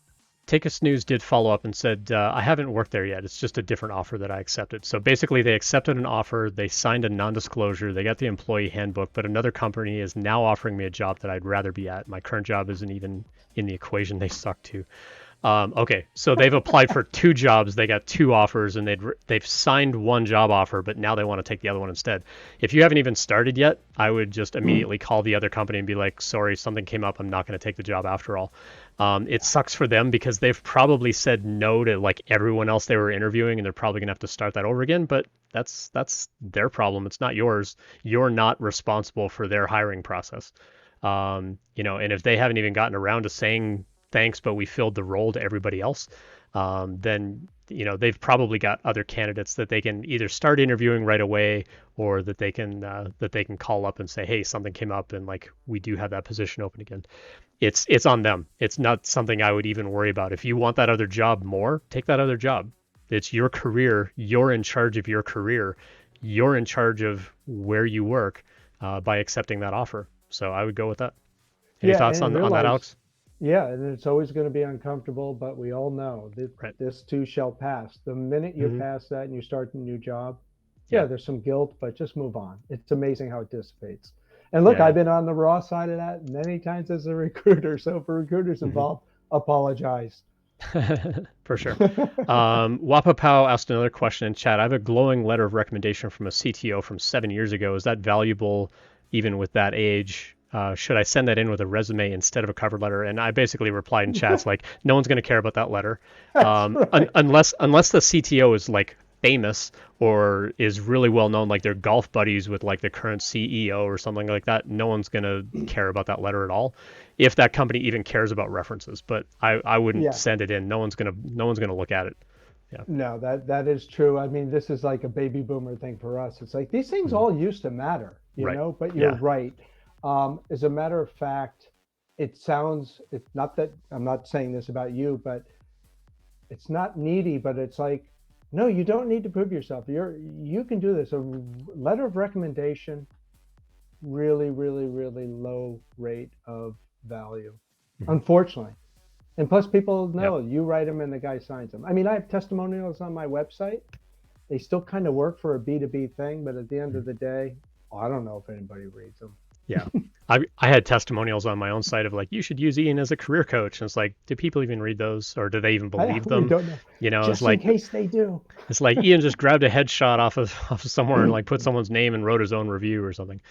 Yeah. Appreciate the new follows from Title Player and Cordoid. Appreciate that. Give you some blinky lights and some applause. Good to have you around. I'm Ian Douglas. I basically wrote this website, Tech Interview Guide, and tonight we're having this whole session with my buddy Alex from San Diego. He's an industry recruiter in the tech industry, and we're just the whole session is ask a recruiter anything. We've had some really, really good questions in chat. Keep those coming. These are fantastic. We've only gotten through about half of the questions that were even submitted to us, but that's fantastic because I think a lot of these scenarios are like really relevant that you're all bringing up in chat. So definitely keep dropping those in there as well. Man is sane, man insane. Appreciate the follow as well. Thanks for dropping by. Just gonna scroll back So to chat here a little bit. Go ahead, Alex. yeah. Well, Ian, someone had. I wanted to make sure we get this in. Somebody asked, "Hey, what do you Mm, like the most about working here?" And I love it because you know why? Okay, don't. If you're going to ask one question when you're interviewing at a company, because remember, you're interviewing them. The best thing you want to ask, and nobody ever sees it coming, I'd say it's the highest mileage question you can ask. I say, hey, Ian, tell me, what do you like the most and the least about working here? I don't care what they like the most. I want to hear what they like the least. And mm, if they don't answer the least, because a lot of times they'll tell you the most, because right. that is, you want to catch people when they're off guard. Yeah, are you always going to get, something golden, a golden nugget? No, but it really throws people off. And you say, no, I really like, that's great about what you, but what do you like the least about working there? Mm, Ask in a friendly way. And I think you will be blown away at what yeah. people reveal. So I used to tell people like go to meetups and like meet people because they're called meetups, not show ups. If you meet people there and say like, hey, I'm thinking about applying at that company, what's good, what's not good, unless like if I worked at say Acme Inc. and we're hosting the meetup and you come and say like, hey, what's good and not good about working here, I'm only going to tell you the good things because Yeah. we're currently in my building and I don't know who's going to overhear me say like what's not good about it. But I think in today's realm where everything is remote, you get me on a virtual coffee and you're like, what's good, what's not good about working there, I'm going to be honest with you because no one else is listening in on that call. Sure. Hopefully, I mean, FBI and CIA, they're probably listening all the time anyway, but whatever. But no one from my workplace is going to overhear that conversation. So yeah, I will be far more honest with you. Or if it's a meetup at like some other venue, and I know that I don't have any coworkers there. But again, I might still be a little bit careful because I don't know who you know. Like you might know my manager, my director, my CEO, and be like, oh, you should hear what this Ian guy said about your company. I think anybody that does that is kind of a jerk in the first place. But again, just like in a real interview scenario, you're not gonna like trash anybody too badly, but if there's something going on and you want to recommend like, no, you really shouldn't work here, I think it's okay to be honest about it. So Yeah, you're yeah. basically providing permission for them to maybe tell you something. It could be nuanced, but there's usually a lot of value in Yeah. Cold River said, don't forget the NSA. Yeah, I forgot the three-letter acronym there. Um, so Title Player asked a question, and Cordoid, both new followers, appreciate you dropping by in chat. We actually covered that question earlier on the stream of like, is it worth writing a cover letter? Alex said no. I said yes. This is why I love having people on my stream because we get fighting sort of principles. I think it can give a little bit more context around like who you are and what you bring to the company aside from just the technical skills and so on the resume. But Title Player brought up, or I think it was Title Player brought up in chat, like, having a really strong portfolio and talking about the projects that you have can put a lot more emphasis on like what you bring to the team. It varies. If you've got the time and if they require like a cover letter, then yeah, put something together. But as Alex said earlier in the stream, keep it short. That's the key thing here is you got to be concise. They're not going to spend 5 minutes reading a cover letter. They're going to be glancing over it and like picking up phrases and stuff here and there to figure out, should I call this person? In Alex's case, he tends to read the cover letter after calling them and go, yeah, this is someone that I want to promote as like a potential candidate. Now I'm going to go read their cover letter. Me as a hiring manager, if it got through HR and it lands on my desk, I'm going to read the cover letter. That's just my take, because I know that HR screened them already. So I want to know everything about your background before I get on the phone with you. So different takes, different strokes, right? How short? Like half a page, one paragraph. So I mean, I like a 3 paragraph sort of format, but the paragraphs need to be short. The first one's just who are you? Why are you applying for the job? The second one is the skills that you're bringing that are applicable to that job. And the third one's how to contact you and maybe when. And I always tell people in that third paragraph, you don't want to be a Carly Rae Jepsen song of call me maybe. You want a really strong call to action of like, I'm available every afternoon for the next 2 weeks. You can call me anytime at this phone number. Like just make it a really strong sales pitch. Like maybe throw a little bit of feeling of missing out or FOMO as we call it, where you're like, you've got a limited window because I'm interviewing at other companies. You don't want to come across too aggressive though, or they're just not going to bother calling. Like, you have until tomorrow to call me. They're not going to call. But if you say like, hey, you know what, I'm going to school in the mornings. You can reach me any afternoon for the next couple of weeks until I do exams. You're more likely to get a phone call right away because they want to catch you before you get into those exams or something like that. So make that close of that cover letter like a really strong call to action, and they will call you. Cool. All right, let's have a glance back through chat here. We had a couple other things kind of scroll by. We talked about the portfolio. Take a snooze. Okay, a general question for recruiters. What are some strategies you use if you have a first choice candidate, but you want to keep your second choice available in case the first one declines? I feel like sometimes I get strung along as a second choice. Yeah, absolutely, that happens. And that actually happened in my own job hunt recently where I was their first choice and I strung them along for a little over a week. And I'm like, I'm waiting for some other offers to come in. And they're like, look, dude, you've got till Friday because we've got someone else in line. So you have to let us know by Friday. And I'm like, I called them Friday. I'm like, yeah, I'm not going to go forward with the offer. It came in a little bit low, but amazing team. Like I would have loved to tinker with their stuff. I actually got some of their hardware here on my workbench behind me. But yeah, I mean, sometimes you will get a deadline with it. And so sometimes I would say if a company's like, we want to make you an offer, we're getting some things together and it feels like a delay tactic, you are probably their number 2 choice, but that's not a bad thing. That means they still want to hire you if this other person doesn't work out. That's not a bad thing. The fact that you even got through the interview process means you're a really good candidate for that job. It's just someone's a little bit better. And at that point, it's their business decision. And if that person declines, you're going to get that offer. And so, no, it's not necessarily a bad thing, but it sucks waiting, especially if you have other offers coming in. One company, for example, I was waiting to get an offer from them, and I reached out, and I'm like, I was going to reach out and say, hey, you know what, I've got all these other offers, so I'm just going to withdraw from your process. But I'm like, no, never count yourself out. And so I changed the wording before I sent it, and I said, I've got some other offers coming in. I really want to move forward with your company. Like, what are the next steps? And they immediately turned back around with a rejection.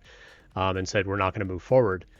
which I was fine with because I had other offers anyway. But this is also why you don't lie about having a job offer, because if they think you're coming across aggressive or putting pressure on them, they'll just say like, no thanks.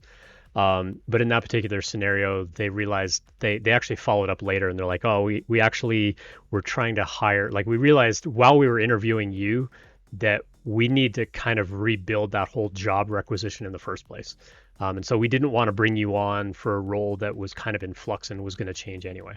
So it wasn't that I was being rejected because I didn't have the right skill. They realized they were hiring for the wrong kind of person in the first place, and they needed to go back and kind of revamp all that.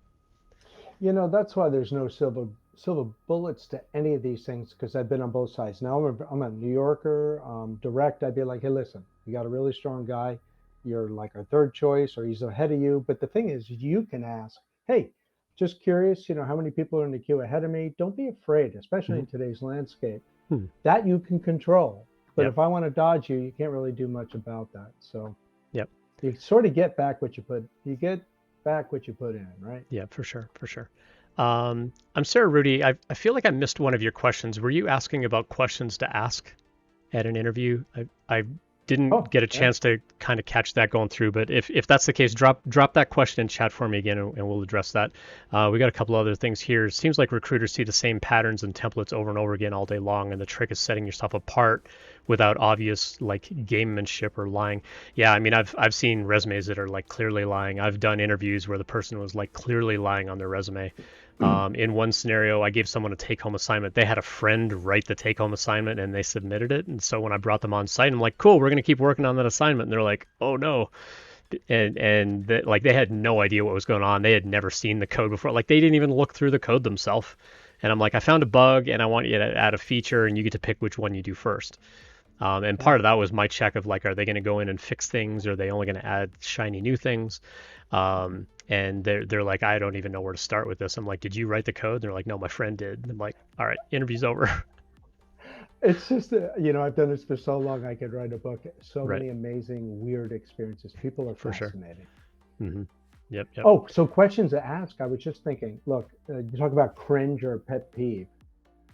Listen, if you actually get an interview, you better like take 5 minutes so you know what the company does. One of the first things I ask when I work as on the corporate side or at a company, hey, tell me, what do we do? Because right there, I want to know. And I'll tell you right now, 80% of the people completely unprepared. And it's just like such a bozo mistake. So just take a couple of minutes, make sure you know what the company does, just basically. That's definitely number one. And number two is write down, because you won't think of it, you'll be nervous. Write down 2 questions, not questions about the pay, the commute, the benefits, nothing about that. It's about the opportunity. Right. But have some intelligent questions. There's nothing worse than, hey, Ian, before we wrap up the call, I know you're interested. Thanks for applying. You have any questions? And so many people are like, no, you've answered all my questions. A kiss of death. Yeah. Or they ask something really mundane like, what's your day like? It's like, well, okay. No, can I? Well, back in the day, it would be like, what are the hours? Really? Yeah, right. I mean, that's a fair question, but come on, man. We all know you just don't ask. Yeah, and so Sarah actually dropped in chat, said, I think you got to all my other questions, but I was curious about your thoughts on best questions to ask recruiters. And so one thing that I mentioned in the last stream, and I've mentioned before too, as you progress through their interview process, you should be asking deeper and deeper questions. So the very first phone call, like let's imagine Alex is the recruiter at a company. I've applied. I'm getting on that first recruiter screen, very first time the company's reaching out to me. My question to Alex is going to be like, what's the interview process like? Who am I going to be interviewing with? And what kinds of things should I be studying? Those are the only questions I'm going to ask on that very first phone call. I just want to know what the process is. How many different kinds of interviews am I going to go through? What should I be studying? What should I be working through? The next phone call is probably going to be the hiring manager or some sort of technical screen. And I'm going to ask them like a little bit deeper questions about the technological side of what the business does and maybe their tech stack and like what changes they're thinking of doing and things like that. And I'm going to get a little bit deeper. As I progress through the interviews, I'm going to ask even deeper questions. If I interview, like if Alex is an engineer at the company and doing a tech challenge with me and gets to the point and says, do you have any questions? I'm going to say, what do you like about your deployment process? What do you like about, this part of your stack. If you could change anything about what you do in your job, what would it be? Why haven't you changed it? Like, do you have the agency and the autonomy to like introduce a change like that? Or how does your team handle technical debt? I also like to ask, like, from that hiring manager onward, so not the recruiter, but the hiring manager onward, I ask everybody this question now. What do you hope to find in the next person that you hire? And the reason that I ask them is because it sets me up for the next phone call of like, oh, I should probably mention that. So when they go back and be like, yeah, Ian also talked about this thing, they're like, oh, yeah, I was looking for that kind of thing on the team. And so always ask the question of what do you hope to find in your next teammate?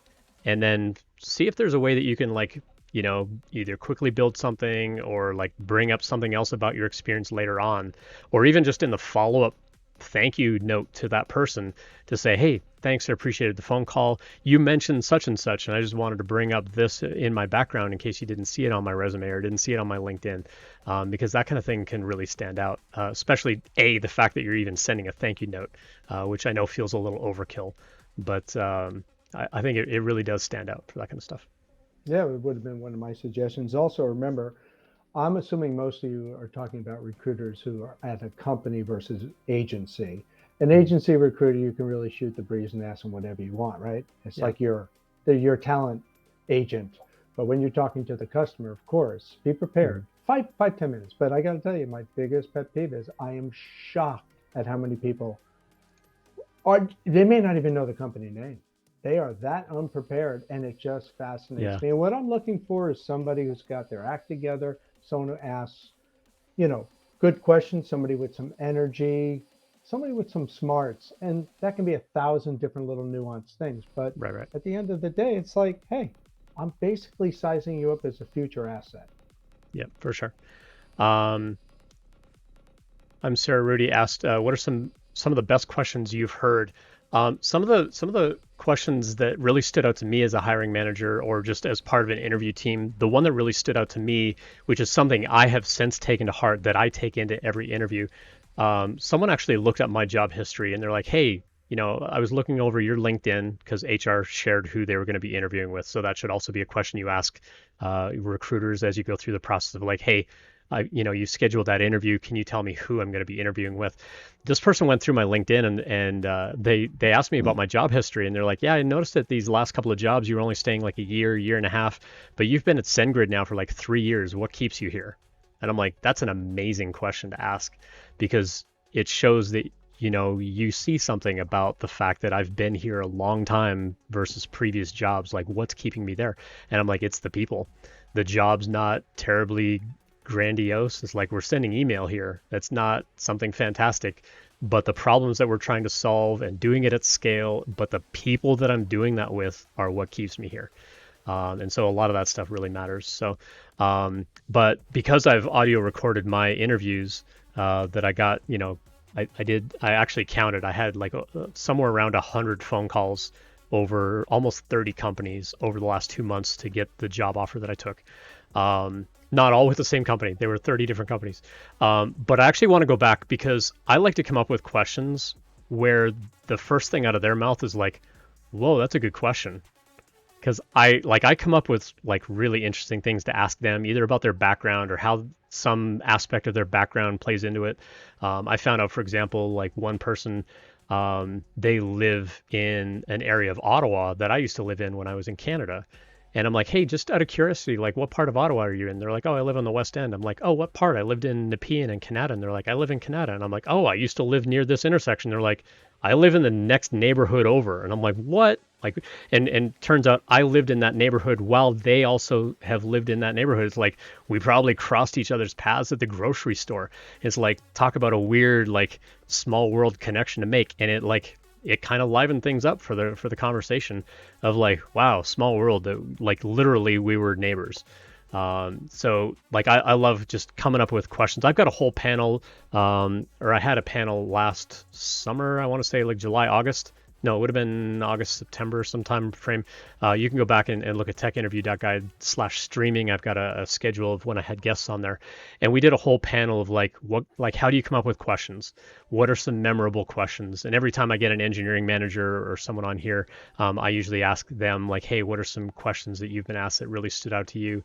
And so you can go check out the YouTube channel for that. Alex, what sorts of questions stand out to you that you've actually heard that you're like, dang, that was a good question, like they really catch you off guard? Well, like anything, just generally, first of all, it shows me that they did a little bit of research. I'm always impressed with, but caught me off guard. I don't know right off the top of my head because I generally drive the narrative. I drive the interview. I'm asking question after question after question because I have to get on to the next one. But I do like it when people have made an effort to, put the company aside, that they've done some research on me because they always know who I am. And that just goes to show resourcefulness. So to me, it's really a good question. Like there's a fine line, but try to connect with me because at the end of the day, we're all either qualified, really qualified, or not qualified for a job. There's not much you can do about that, but you can mitigate that and strengthen that by being personal. And I know it's not easy for everybody, but you hit it. It's like you should know where they're from. Maybe there's some connection, the university, the type of work. Find something to build that bond. So I'm giving more advice than questions I've heard. I mean, people have asked me lots of questions. I don't think about something that just caught me so off guard. And I'm sure there's been 100 things that have, but I can't really think of them. But Yeah. I do know, yeah, I know it when I see it. I know a good question. And it shouldn't be a question that they necessarily, it's okay with an organic on the fly question. Mhm. But I do want to see something that says to me, they've done some research on me, the company, something that shows me that it's just not another transactional Right. interview. And that's the Yeah, thing is you're all about differentiation. for sure. And I it's a agree. really, really hard thing to do, but that's all it is. And it sometimes takes one or two simple little questions. Mhm. So Wapapao asked in chat at the end of the interview, I've heard people say, "Ask for the job right there." What are your thoughts on that? I kind of Yeah. think like I I mean, you don't want to be too aggressive about it, especially if it's no. early in the process. But if you're at the end of the process, and you could say like, is there anything else that brings up any sort of doubt or concern about me getting this job? Again, they may not have an answer for you right away, but you also Yeah. don't want to be super aggressive about it, especially if it's early in the process. But what are your thoughts, Yeah. Alex? Oh, just read your audience, but you Mhm. always ask, hey, what's the next step? Yeah, Because you're just going to be assumptive. right. Be assumptive that you're moving to the next step. Hey, look, reality is going to be whatever it is. And you want to know something? I used to laugh back in the day. Somebody would interview, and I go, how did it go? And they go, oh, guy was so nice. He gave me his business card. And almost every time they did that, that was that uncomfortable thing where they wanted to empty, where the interviewer just was uncomfortable. They already knew what they were going to do, and they do anything to get rid of that guilt and whatever. So you may never really know what the outcome is, but you'll know a little bit more if you ask. And you can Right. tell, well, we got a number of other candidates, there's classic things Hmm. that people Hmm. use, Sure. but you'll probably instinctively get that spidey sense that, but ask, don't ask for the job. I understand that concept, but hey, I'm really excited. What would be the next step? And Right. just try to get them to reveal that. But at the end of the day, they may not be empowered. It, it doesn't hurt to ask. Yep. And then Take a Snooze said, what if at the end they ask, "Do you have any more questions?" I say, "When can I start?" That Yeah, that that's might be good. that might be a Hey, little aggressive, but hey, you can but say it in again, a if fun way. I think if you've built up that rapport with them, Yeah, like it's totally fine to like crack a joke and whatever. I think that kind of stuff is going to make you stand out for sure. I think it's fine yeah, to and say it's those kinds of things. it's tricky, and you never know where it's going to go. But Right. on the other hand, it's also your way to sort of test out a little bit of Yeah. culture and sense of Do humor. they But not do they everybody actually digs like your you and show. so on? Yeah. Yep. Yeah, but why not? I Yep. goof around. Yeah. So like Alex said, read the audience, like know who you're talking to, what kind of rapport you've built up with them, and ask them like what would next steps look like. Like I'm super interested in this. I'm Yeah, super interested in moving forward. Like what would the next step be? Or you could say like, hey, based on the conversation with the recruiter, the next step was this and this. Just kind of curious, like when do you think that could happen? Again, you don't want to come across too aggressive. Like, could we do that like yeah. later today, or could I do it tomorrow? But they need to kind of compile their notes and that sort of thing too. But yeah, yeah, cool. Alex, we're going a little over on time here. How are you doing for time? We've been going for Oh, an hour and well, 50 minutes so I am far. self-employed, man. I don't. Alex has no boss. I don't have a boss till Monday. So yeah, we're good. We're just gonna hang out. By all means, please, folks, please keep dropping these questions in chat. This is fantastic. I love having people drop by. Someone actually apologized in chat saying sorry for asking about so many questions. It's like, no, that's why I do this stream. This is why we're here. This is why I get folks like Alex to come on the stream and share their perspectives, even when we like don't agree on whether you should write a cover letter. Um, but like that's why I love having different perspective. That's why I love having different voices on my stream. And you can see like all through January, I've got people. Next week is a whole panel of folks. The week after that, we're gonna have Chris Pirillo. He's kind of a tech news sort of media superstar. He's going to be on my stream, and we're going to tear apart his LinkedIn and his resume. He's not looking for a job, but he knows that it's something he should probably keep up to help with more discovery and things like that. And he's a little scared of how badly I'm going to rip things apart, and I think we're going to have a good time with that. I have a lot of admiration for Chris. He's a really, really great dude. Yeah, let's get back to more of these questions that folks submitted. Recruiters always say, I saw your profile, think you'd be great for this or that position, and then after interacting with them, it's obvious they didn't even look at my LinkedIn or my resume. Like, when do you actually look at that kind of stuff? I've had this happen a ton. And I've got like a whole section of my blog, Alex, that you've probably read about my headhunter nightmares of like, yeah, I got this great job. Like when I was living in LA, and Alex will know Los Angeles just from the geography of it. I would live like on the east side of like the Los Angeles County kind of thing, and this recruiter called me. I got this great job in Thousand Oaks. It's like, yeah, that's like 2 hours away, and they're like, it's 18 miles. I'm like, you don't live in LA, do you? Like that 18 miles is going to take me 2 hours to drive one way. Like I'm not going to take a job in Thousand Oaks. Like but in this person's case, they're like, oh, a recruiter like sent me a message or maybe an in-mail on LinkedIn. They're like, oh, you look like a great candidate for this thing. It's like, did you even look at my profile? Like, why do you think that sort of thing happens? I know we kind of touched on it a little bit. I imagine it's going to be a repeat, but yeah, tell us. Okay, and that's why I left the recruiting agency world, is that it's cut and paste template. And the thing is, it would be very rare if they actually looked and you were a great fit. It's really sad to me, to be honest with you. But it's no different than I'm the perfect fit for that job in your cover letter. Okay, these are all ridiculous things. Now, if the recruiter did that, I got a great response. You just ask them, hey, what was it specifically about my background that makes you feel that I'm a great fit? Right. And look, I do that when people apply for jobs, like occasionally I have to post something and I go, yeah, specifically why, because I look at the resume and I go, really? And so I'm almost toying with them like a cat with a mouse. I'm like, hey, specifically, what was it about the job description that made you apply? And I never hear from them. So it works both ways, but you're right. It's terrible. If you do see that, it's generally a newbie, somebody. You got to remember too, we're in the tech space. 99.999% of all technical recruiters have zero technical background. They know nothing. They work on buzzwords. It's a brute force business, and it's completely unfair that if you make it in this industry, you can make a killing on brute force. I mean, they're talking to engineers, people like it, and it's just kind of weird. So most of it's crap. On the other hand, hey, it's still, don't let that be something that turns you off. You might as well at least find out what the job is. You know, why are they reaching out to you? They're either trying to meet a quota at the agency, but they're not going to do that in-house. So if it's an in-house job, they might actually, what do you got to lose? Right. I typically tell people, like, if you're early in your career, working with a recruiter can actually help you network and help you find that first job or second job, third job. Once you get kind of that 4 or 5 years experience, you're going to get hounded by recruiters who are literally, like Alex said, just playing that numbers game of like, if I can place you in a senior dev role, like I make some bank because I'm going to get 20% of your salary as a commission after 90 days. Like they don't get it immediately. You have to stay at that job for like 90 days. But I've also heard of recruiters, and I actually worked with one in the past, where they placed me at a job, and it was the last time I ever used a recruiter. They placed me at a job and they called me up 6 months later going, hey, it's been 6 months. I already got my commission. You want to move to another job? It's just terrible. Yeah. And I'm like, okay, you just convinced me to never work with you again. Like, why would I do that? Like, I've only been here for 6 months. I'm going to tarnish my reputation because you want to make a buck? Like, no.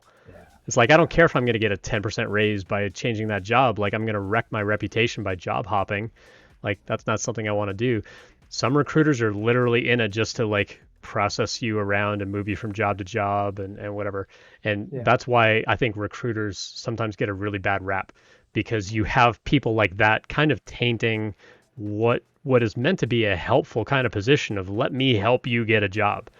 And so I see a lot of value in folks like Alex. This is why I trusted Alex to be on the stream, because I know Alex is not one of those guys. Like, Alex genuinely cares about helping people out, where the other people are just in it to make that buck. And it makes a huge difference in that interaction, knowing that Alex isn't going to call you up in 4 months going, I got the commission, let's move on, let's do this again. Like, Alex isn't going to do that to you. But there are recruiters out there that's all they want to do. They're going to like try to come up with some kind of partnership with you, and they're going to try to rotate you through all these jobs, and they're going to spin it like you're going to get 10% more, you're going to get 15% more, you're going to get that title bump. It's like, yeah, meanwhile you've got a 20-page resume of all the jobs that you've been at in the last 3 years. Like, why would you do that? Yeah, it's very interesting. I'm a recruiter and I hate recruiters. I always have. It's just a funny thing. I've always said I'm the honest injury, what do you call it? Who are those lawyers? That personal injury lawyer. Yeah. I'm Oh just yeah. really one of the honest ones. Right. Yeah. Honest. I'm an honest lawyer. Yeah. Yeah. You can trust me because I have honest in my catchphrase. Oh, Yeah. Also too, if you ever get to the point where any of you ever work for a recruiter, there's really only one thing you can control, but they'll always ask for forgiveness. So whenever you build a relationship with a recruiter, I'm not talking about with someone who's a corporate recruiter at a company, just tell them, look, I have one rule: never submit my resume anywhere until I've cleared it. That's what you have to do, because then Yeah. you can hold them accountable. But what they're going to do is just start sending it around because they want to prior other recruiters. Right. It's kind of first sure. come, first serve. So just tell them that's your golden rule. Yep. Now, when you're early in your career, it's like, do whatever you want with it. I just need a job. Hey, look, Yeah, I need a job. Depends on your perspective. Yeah. Yep, exactly. Orlin the Mage, appreciate the follow. Welcome to the stream. First time chat right away. Dropped in a question. I graduated from UC Berkeley, where I majored in electrical engineering. I started in electrical engineering too. And did computer science back in 2011. After graduation, I had an internship that lasted 6 months, and I've been unemployed for 10 years. I don't know how to explain my unemployment gap to companies. What should I do? So if I understand this right, you graduated, you did a 6-month internship, and you haven't worked since. I will start by saying that's okay. Having a gap on your resume is never a bad thing, as long as you have a story to tell. And the story doesn't have to be particularly compelling. You could say, like, I took time off to raise a family. I took time off to, go explore the world, but I'm back. What they're going to look at is, if you haven't worked in 10 years, how have you been keeping your skills sharp? So do you have a current portfolio where you've been working on current technologies? Because a lot has changed in 10 years. Have you been keeping up to date on algorithms, new languages, new frameworks? Have you built any new projects lately? And kind of like what Alex was saying earlier, when he screens people, he's like, I want to know what you're doing now. Like, what are you doing now? And I agree with that sort of mentality and that way of thinking of like, show me how you're keeping your skills sharp. What have you been learning? How have you been keeping your mind busy and active around technology? Like, are you staying up to date on technology news? Are you staying up to date with latest trends? Like, what have you been learning? Because if you've been up to date on this stuff, but you just haven't been working professionally, but you can still show me like, yeah, I'm still tinkering with stuff, I've still got a portfolio, that's fine. You're effectively going to come in as an entry level dev, but that's okay as long as you're up to date on that stuff. Alex, how would you coach someone through like talking through a big gap like this on their resume? Well, this one's actually easy only because this big gap is not in the middle of its big career. That's much more complicated. Okay. Think about it. It's all about packaging. Yep. First of all, you have a double E. I've placed many double E's. It's very common for them to become coders. You don't have to say what year you graduated. Just said, graduated with a degree in electrical engineering. They don't even know how old you are. Then you put your projects this is where like a cover letter or an intro would be. Because really, you are an entry-level person. That's what you're doing if you don't have 10 years of experience and you had a 6-month internship. So just spin it on its head and just be like a new person out of a coding boot camp or somebody. At least you have a college degree. That electrical engineering. You're no dummy. Berkeley and computer science. Yeah. I mean, those are great degrees from a great school. Everybody's going to call you. Yeah. So you don't have the year you graduated. Nobody's going to care as long as you use the verbiage. Graduated with electrical engineering degree. First of all, that's a really good thing to do as you get older, just so people can't do the math and do age discrimination. But I say in this unique situation, you're just like any other entry level person Sure. with a degree. Don't feel bad about that. You have no excuses to make. And you know For what? sure. Like he said, you've got to position yourself. Like, sorry, but you better be doing something that's even Yep. a GitHub account, online classes, whatever it is. Yep. That's all you have, or even consider a boot camp. You know, Yep. if Go you back can, to not go back to a everybody. boot camp if you can, and there's And, free boot camps out there too. There's free code camp. It's all online curriculum. There's 100 devs boot camp going on right now, and they did follow up in chat and said, yeah, I've been staying up to date with edX and Coursera courses, and those are fine. Those are great ways yeah, of staying up to date as long as you have a portfolio to show with a GitHub, sure. showing like, I'm up to date with current trending of like, do you know maybe a tiny little bit about Docker deployments? If you don't, that's fine too. But like, Yeah. what languages have you been practicing? What frameworks have you been practicing, if any? Like, have you been keeping up with like testing trends and things like that? Like, you need to tell us the story of what you've been doing, and showing that on your resume. And like Alex said, like just leave the dates off and just say like I graduated and I did an internship and now I'm looking for a full-time role. Yeah, And and you don't even have to mention the internship if you don't want. And the other thing is, remember, just for anybody considering a coding boot camp, is there's a new model now. You still would have to do the time if you have an existing job and you're trying to pivot, like in a career. Yeah, you can go to night, do it at night or online, whatever. Sure. But there's a new model called income sharing. This is where boot camps used to be about 12 grand, 12 weeks, whatever. They were expensive. Mhm. And now, like my nephew who just graduated with data analytics degree, he doesn't pay anything. They pay him a stipend while he's in school, and then they take a piece of the action from his paycheck. And I got to tell you something. For him, it's worked out really nice because at the other end, he didn't have the money to put up front. Yeah. And so it's There not for are everybody, but it's an option. there are predatory things about those though that you do need to be careful. You need to do your research. You need to do your Yeah, fine homework. print. No Yes, pun intended. You need to do your homework on the boot camp and whatever sure. that income share agreement is or ISA, because some of them are like, oh yeah, we'll totally do this thing, but you're gonna owe us like 15% of your paycheck for 3 years or something, no matter what salary you get. So if you get a really high paycheck, you end up paying them more than someone who got a low paying job. And so, yeah, there's some real gotchas in there. They'll say like you owe us like Sure. X% until you pay us like a set amount. So read the fine print. You have to read it before you sign anything on that kind of stuff. Yeah, But absolutely. It but just yeah, goes without saying. it is a good way of getting in at a low cost or no cost at all.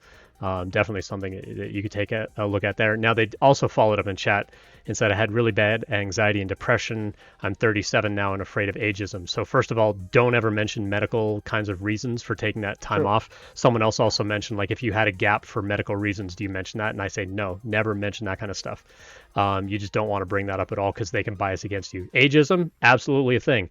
I'm going to be 48 this year, and I know I probably didn't get called from a bunch of my applications because I actually put all those dates on my resume, and they're going to do the math and go, this guy's been around for a minute. We want like fresh blood, and they're looking for young talent. That's fine if that's their thing, but I bring a ton of experience that fresh talent has no idea. And yes, things are different now than we did it 20, 25 years ago, clearly, but as long as I'm staying up to date and I'm staying up with current trends and I'm continuing to learn things on my own, there's no reason not to hire me. So And I'm yeah, happy to help whoever that is. If they just want to ping me, you can put us in touch. You yeah, know, there's, yep, for sure. it's, you do what's in your control. Yep, for sure. And Wapop Pow says, I'm 44.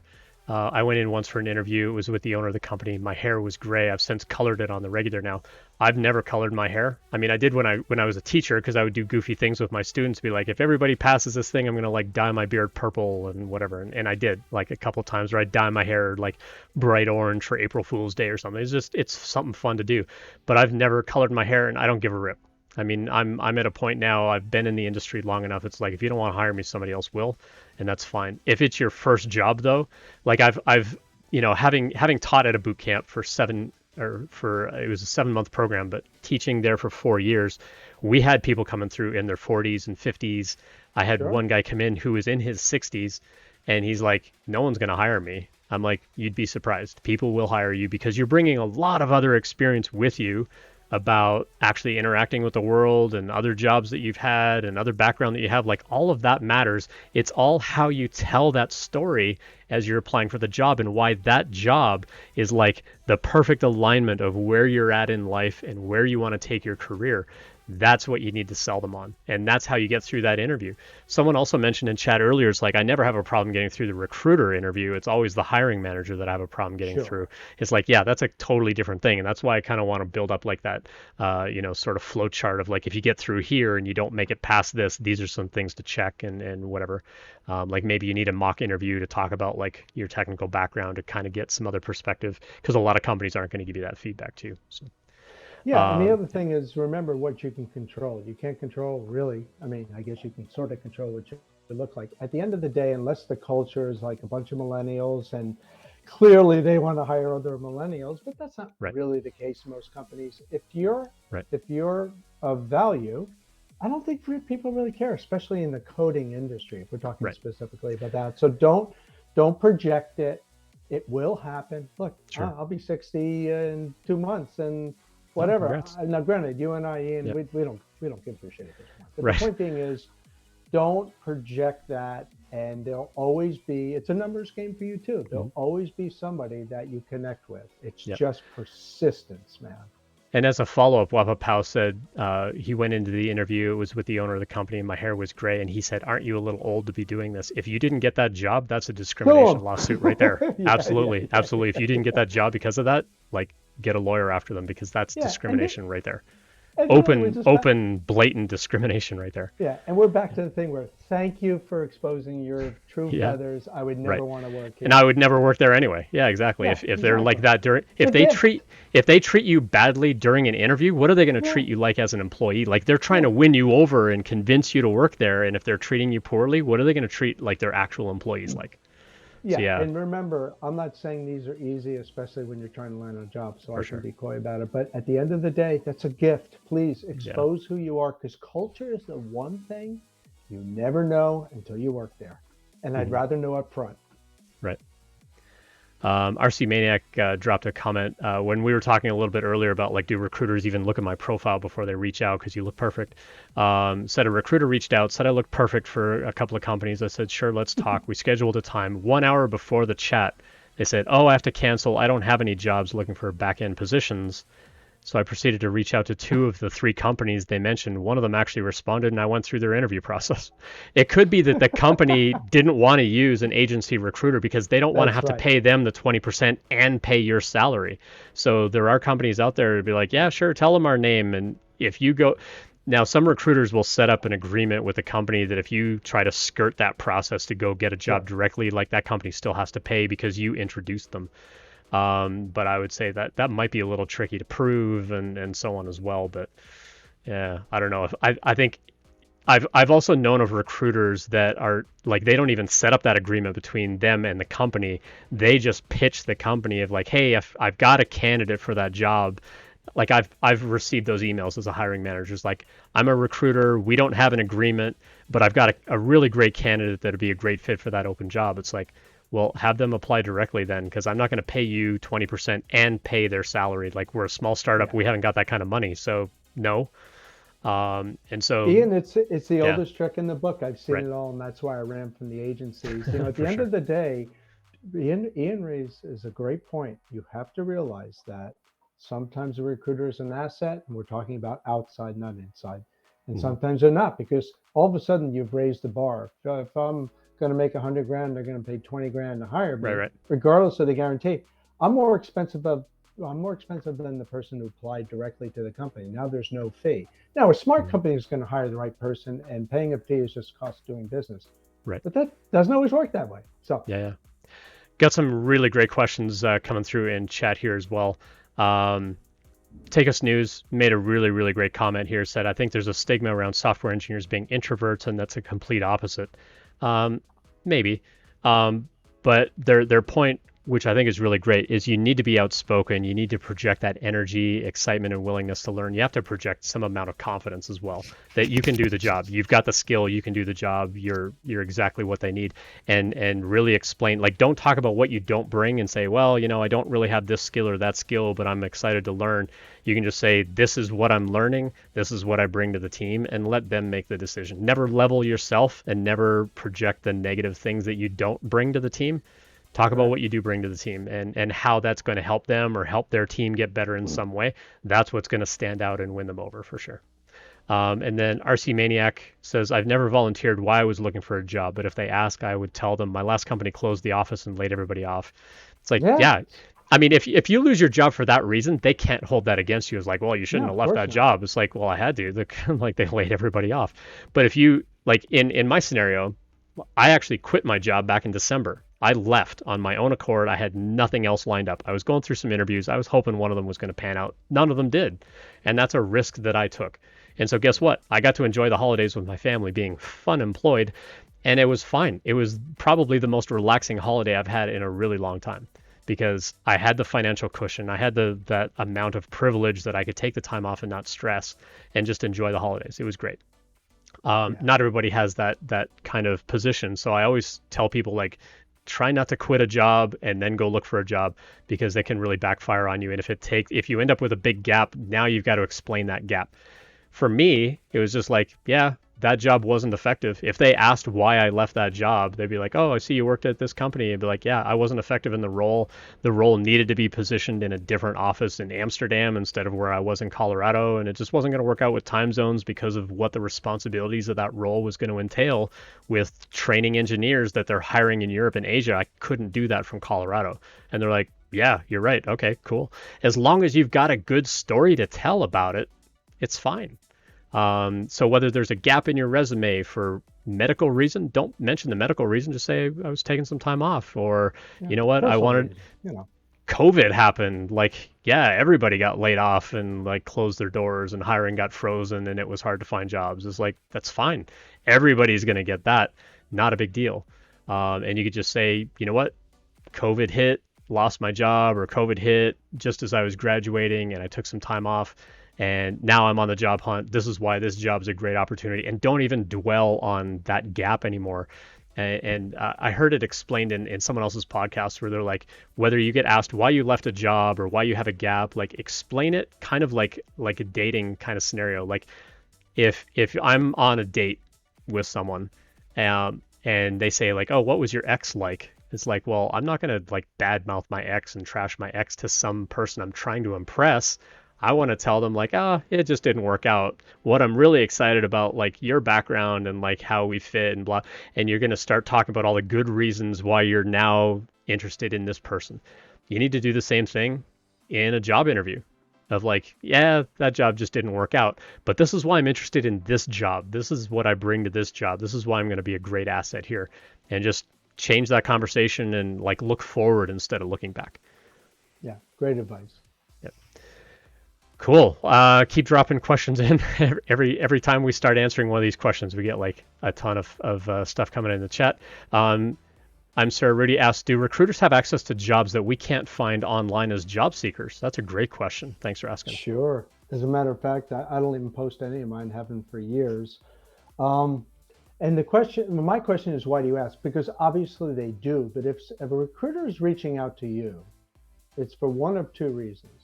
They're either trying to reach a quota because there's KPIs in their organizations where they have to make so many phone calls and meet so many people, blah, blah, blah. You'll know when that's happening.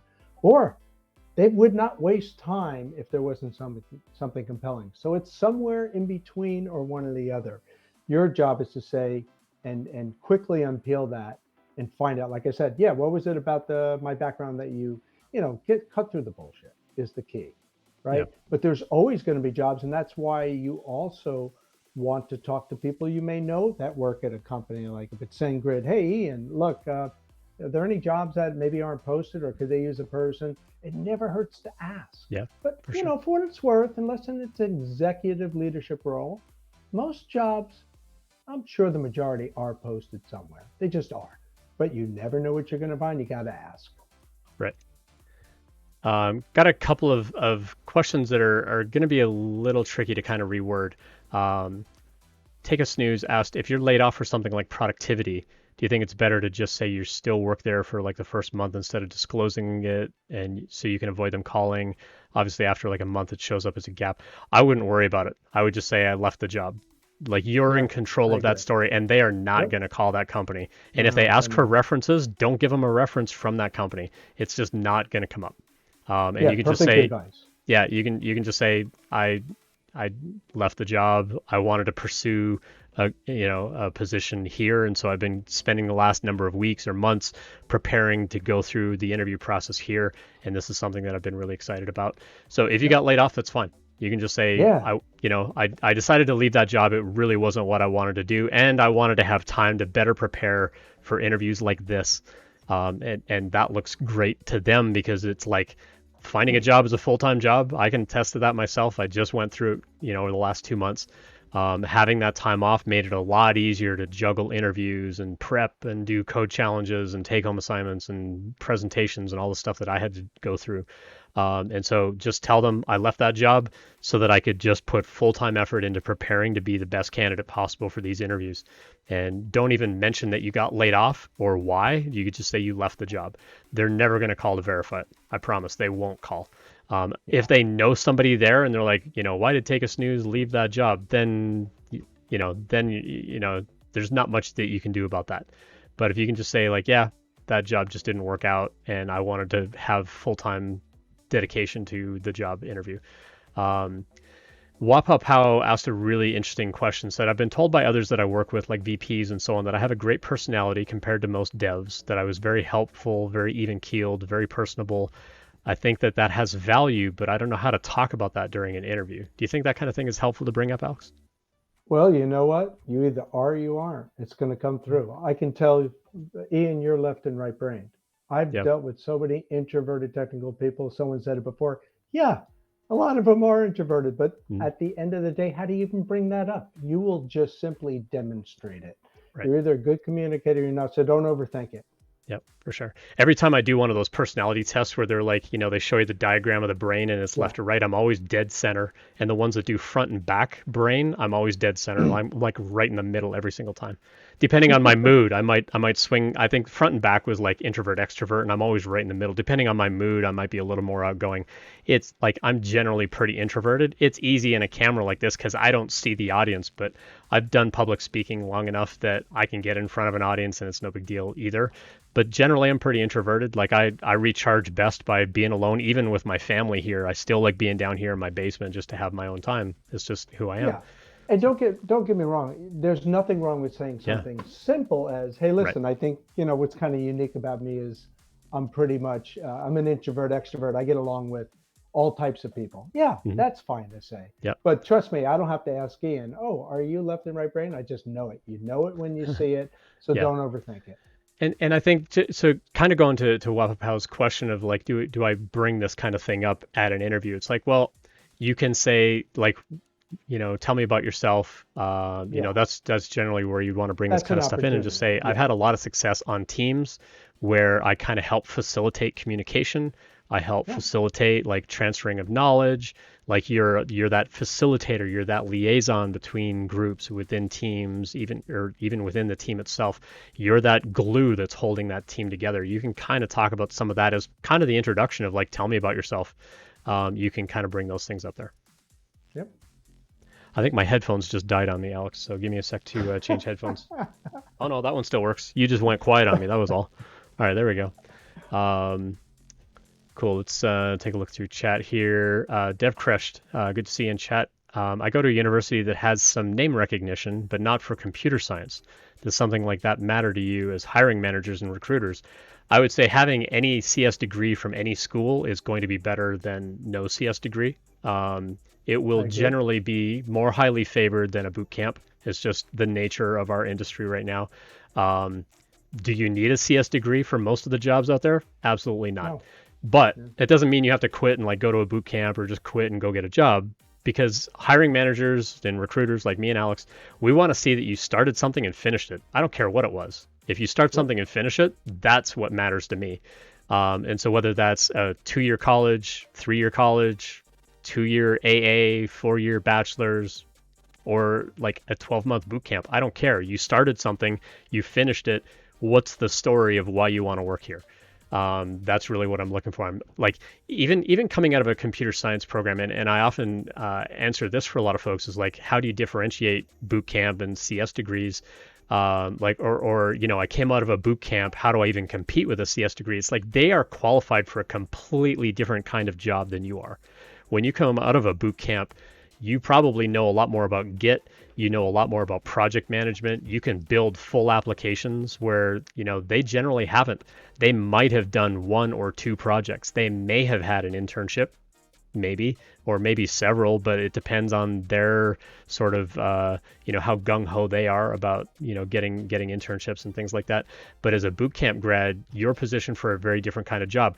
They will create the next best programming language. Like a CS degree is going to make the next programming language, the next framework, the next database. You're going to know how to use those things to actually go build usable applications for people. That's how I tell people, like, differentiate that. So a CS degree equips you for a very different kind of job, like more of the low-level systems programming and like the really highly optimized kind of stuff. But most web development doesn't need that. And so if you don't have a degree, that's okay. If you have a degree, that's fine. You're going to get phone calls. If you don't have a degree, you can still get a phone call as long as you can show me that you can do the job.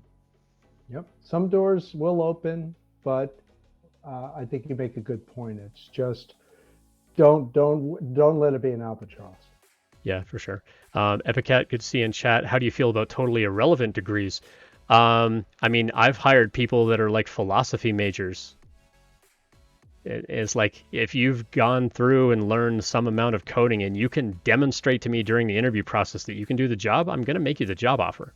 It's like, yeah, maybe you don't have that whole technical background that I would love to have, but if you can show me now that you can do the job, there's no difference to me whether you have that degree in computer science or not. If you can do the job, you can do the job. And so if you're coming from like an art history or English major, whatever, you're still showing me that you can start something, you can finish it. You've probably done group projects, you've interacted with classmates, you've had deadlines that you've hit. Clearly you can graduate, like you can finish what you start. Like those are all signals that we're looking for. So it really doesn't matter what kind of degree you have. If you can demonstrate to me that you can do the job, you should get the job. That's my take. Yeah. I know not everybody feels that way, but that's my take. Well, I totally agree with you, but the only thing you can't control is the person who's reading the resume. They might be like, philosophy, right. Next. Or, right. Hey, maybe its sibling had that. So you can only control what you can control. Yep, I agree. RC Maniac says, doing remote interviews made me a lot more comfortable than when I had in-person interviews. It helped with my anxiety. Also very welcome given rejections, because there were a number of interviews that were really long. They would have been a long commute, and then to get rejected afterwards. So if I had to do all that in person, I would have needed a moment to recover. Yeah, absolutely. Nothing's worse than traveling to an interview and then being rejected. So that actually happened to me. A company flew me to Northern California from LA. They flew me on this little commuter jet with like a bunch of other people that actually worked at the company, flew me to Northern California one evening, put me in a hotel, gave me a rental car to drive to their office the next day. And I had an interview in the morning with one group, an interview in the afternoon with the second group. The first group told me, so we did the interview, and basically it was a DevOps engineer that basically had never taken a vacation because they were the only one that knew certain elements about their system, and they were basically looking for a mirror copy of themselves. And basically told me during the interview, it's like, yeah, I don't think you have quite the level of knowledge that I have in this thing, and so I can't approve like to make a hiring decision. And I'm like, okay. And then they took me to the cafeteria and they're like, let's grab some lunch. I'm like, all right. Like, why would I grab lunch with you? You just told me that I'm not good for this job. But they're like, got any questions? I'm like, why do you suck? And then in the afternoon, was if anyone's heard my story talking about my Yahoo interview, did really well on all the technical components. It was a PHP job and I was answering all the questions. And then they're like, all right, well, we're going to change things up a little bit. And they're like, who won the last Super Bowl and who won the last Heisman Trophy and named 3 top football teams of blah blah blah. And I'm like, I don't give a rip about football. And it was the fantasy football team at Yahoo that was interviewing me, and they're like, this is the fantasy football thing, and like nobody told me that that's who I was interviewing with. But I also didn't know to ask. And so the recruiter's like, oh, make sure that when you're on that plane trip up that you're studying about design patterns. I'm like, I would have forgotten about design patterns and studied football stats if I knew that they were going to ask me about that kind of stuff. So I didn't get the job because I wasn't a culture fit. And they told me so. And I still had to like go back to the hotel and pack and like take the rental car back and fly back to LA. And I knew I didn't get either job. It's like, that sucks. So yeah, traveling and getting rejected is definitely bad. And so I think remote interviews and remote work, I think just it puts a lot of us more at ease because we're in an environment that's comfortable to us. I love having my 3D printers back here that I can geek out on. I can write little Python scripts to make blinky lights. Like I can have fun in my space. This is like my little man cave down here, and I can play with lights and lighting and audio and whatever. Like I get to tinker. I get to be a maker. Like this is what I do. And so I'm a lot more relaxed in my environment. And I definitely don't want to have to like dress up every day to go to the office. And like if I want to wear a ball cap, I'm going to wear a ball cap. If I want to wear a beanie, I can wear a beanie. I don't have to care so much about dress code and stuff like that. So, You know, it's interesting, of course, remote work was not really that well validated until the pandemic. But I got to right. tell you, almost every one of my clients now, every position I'm working on, just about every one of them is remote. And that's a complete 360 from what I'm used to. It's amazing. Sure. Yeah, You guys are in a great industry. It's the one that really can make a good, strong business case for remote work. Yep. Guys and not guys, for sure. I heard one YouTuber say like guys and gals and non-binary pals. I'm like, oh, I kind of like that. It's catchy and it rhymes. Yeah, for sure. Cool. We are coming up on 2.5 hours, Alex. I think maybe we'll wrap up for the night. Okay. This has been fantastic, though. I've really enjoyed getting to know Alex over the years. Alex, I really appreciate your time tonight. Thank you so much for hanging out with us. And it's my pleasure. Yeah, and these questions that all of you are asking are fantastic. Thank you so much for hanging out in chat. It was really great getting to answer your questions, and all the new followers were fantastic. So definitely thank you for all of that. I stream every Thursday, every Sunday, same time, 6 p.m. Pacific, 9 p.m. Eastern. You're welcome to come back anytime, hang out and chat, do the little parachute drop thing that you've been playing. Absolutely a good time. Come back, ask questions anytime. I do resume reviews. If you ever want a resume review, here's a link, techinterview.guide/resume review. You can upload an anonymized resume. So like take your name and your email off of there, and I'll do like a public resume review. I like doing resume reviews with other people on the stream too. So because it's always good to get perspective and hear different people's take on what makes a good resume and so on. Biogenetics, thanks for the follow. Appreciate that. And so, yeah, come back anytime. Hang out with us for sure. Absolutely love helping people out and sharing my ideas and perspectives. Being in the tech industry for, gosh, it's going to be 26 years in April that I graduated.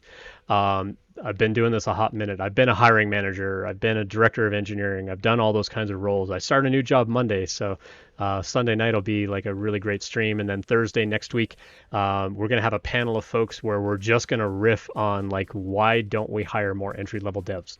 Like what's going on in the industry and how can we fix that? How can we start to shape some kind of process to convince companies to take a chance on entry-level devs? What would it take to kind of band together, build that kind of stuff up?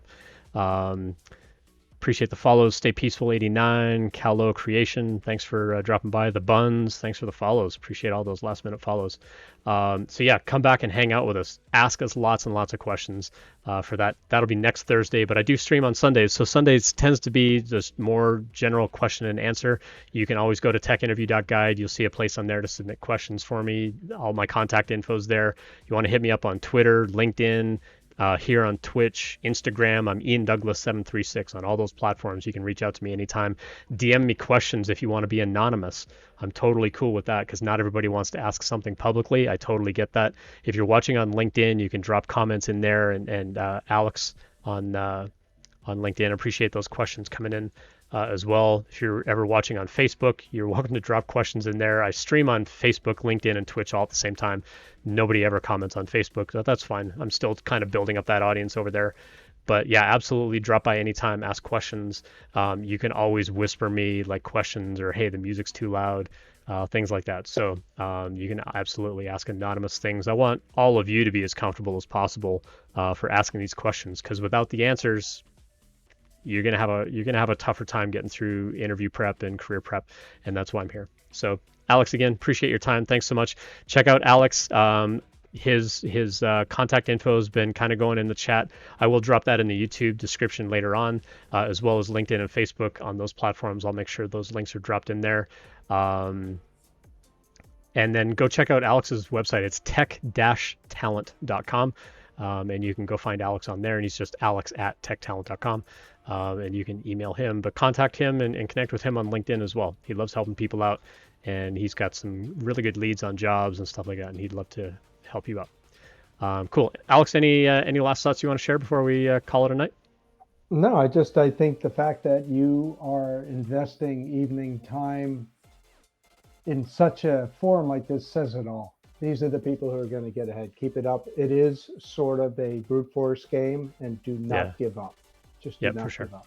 Keep at it. Okay. Keep at it for sure. Thanks for the great questions. Yep. Awesome. Well, thanks everyone. Let's go raid Chris Perillo. He's going to be on the stream in a couple of weeks. We'll go send some folks his way. So I'm going to go set up that raid, and then we'll kind of call it a night here. So Chris Perillo. Cool. We'll get that set up. Thanks again, everybody, for hanging out. Thanks again for all the questions. We'll go raid Chris. Go give him a hard time. Ask him about his favorite flavor of jelly bean or something like that in chat when we get there. And we'll catch you all on Sunday. Have a great night, everyone. Take care.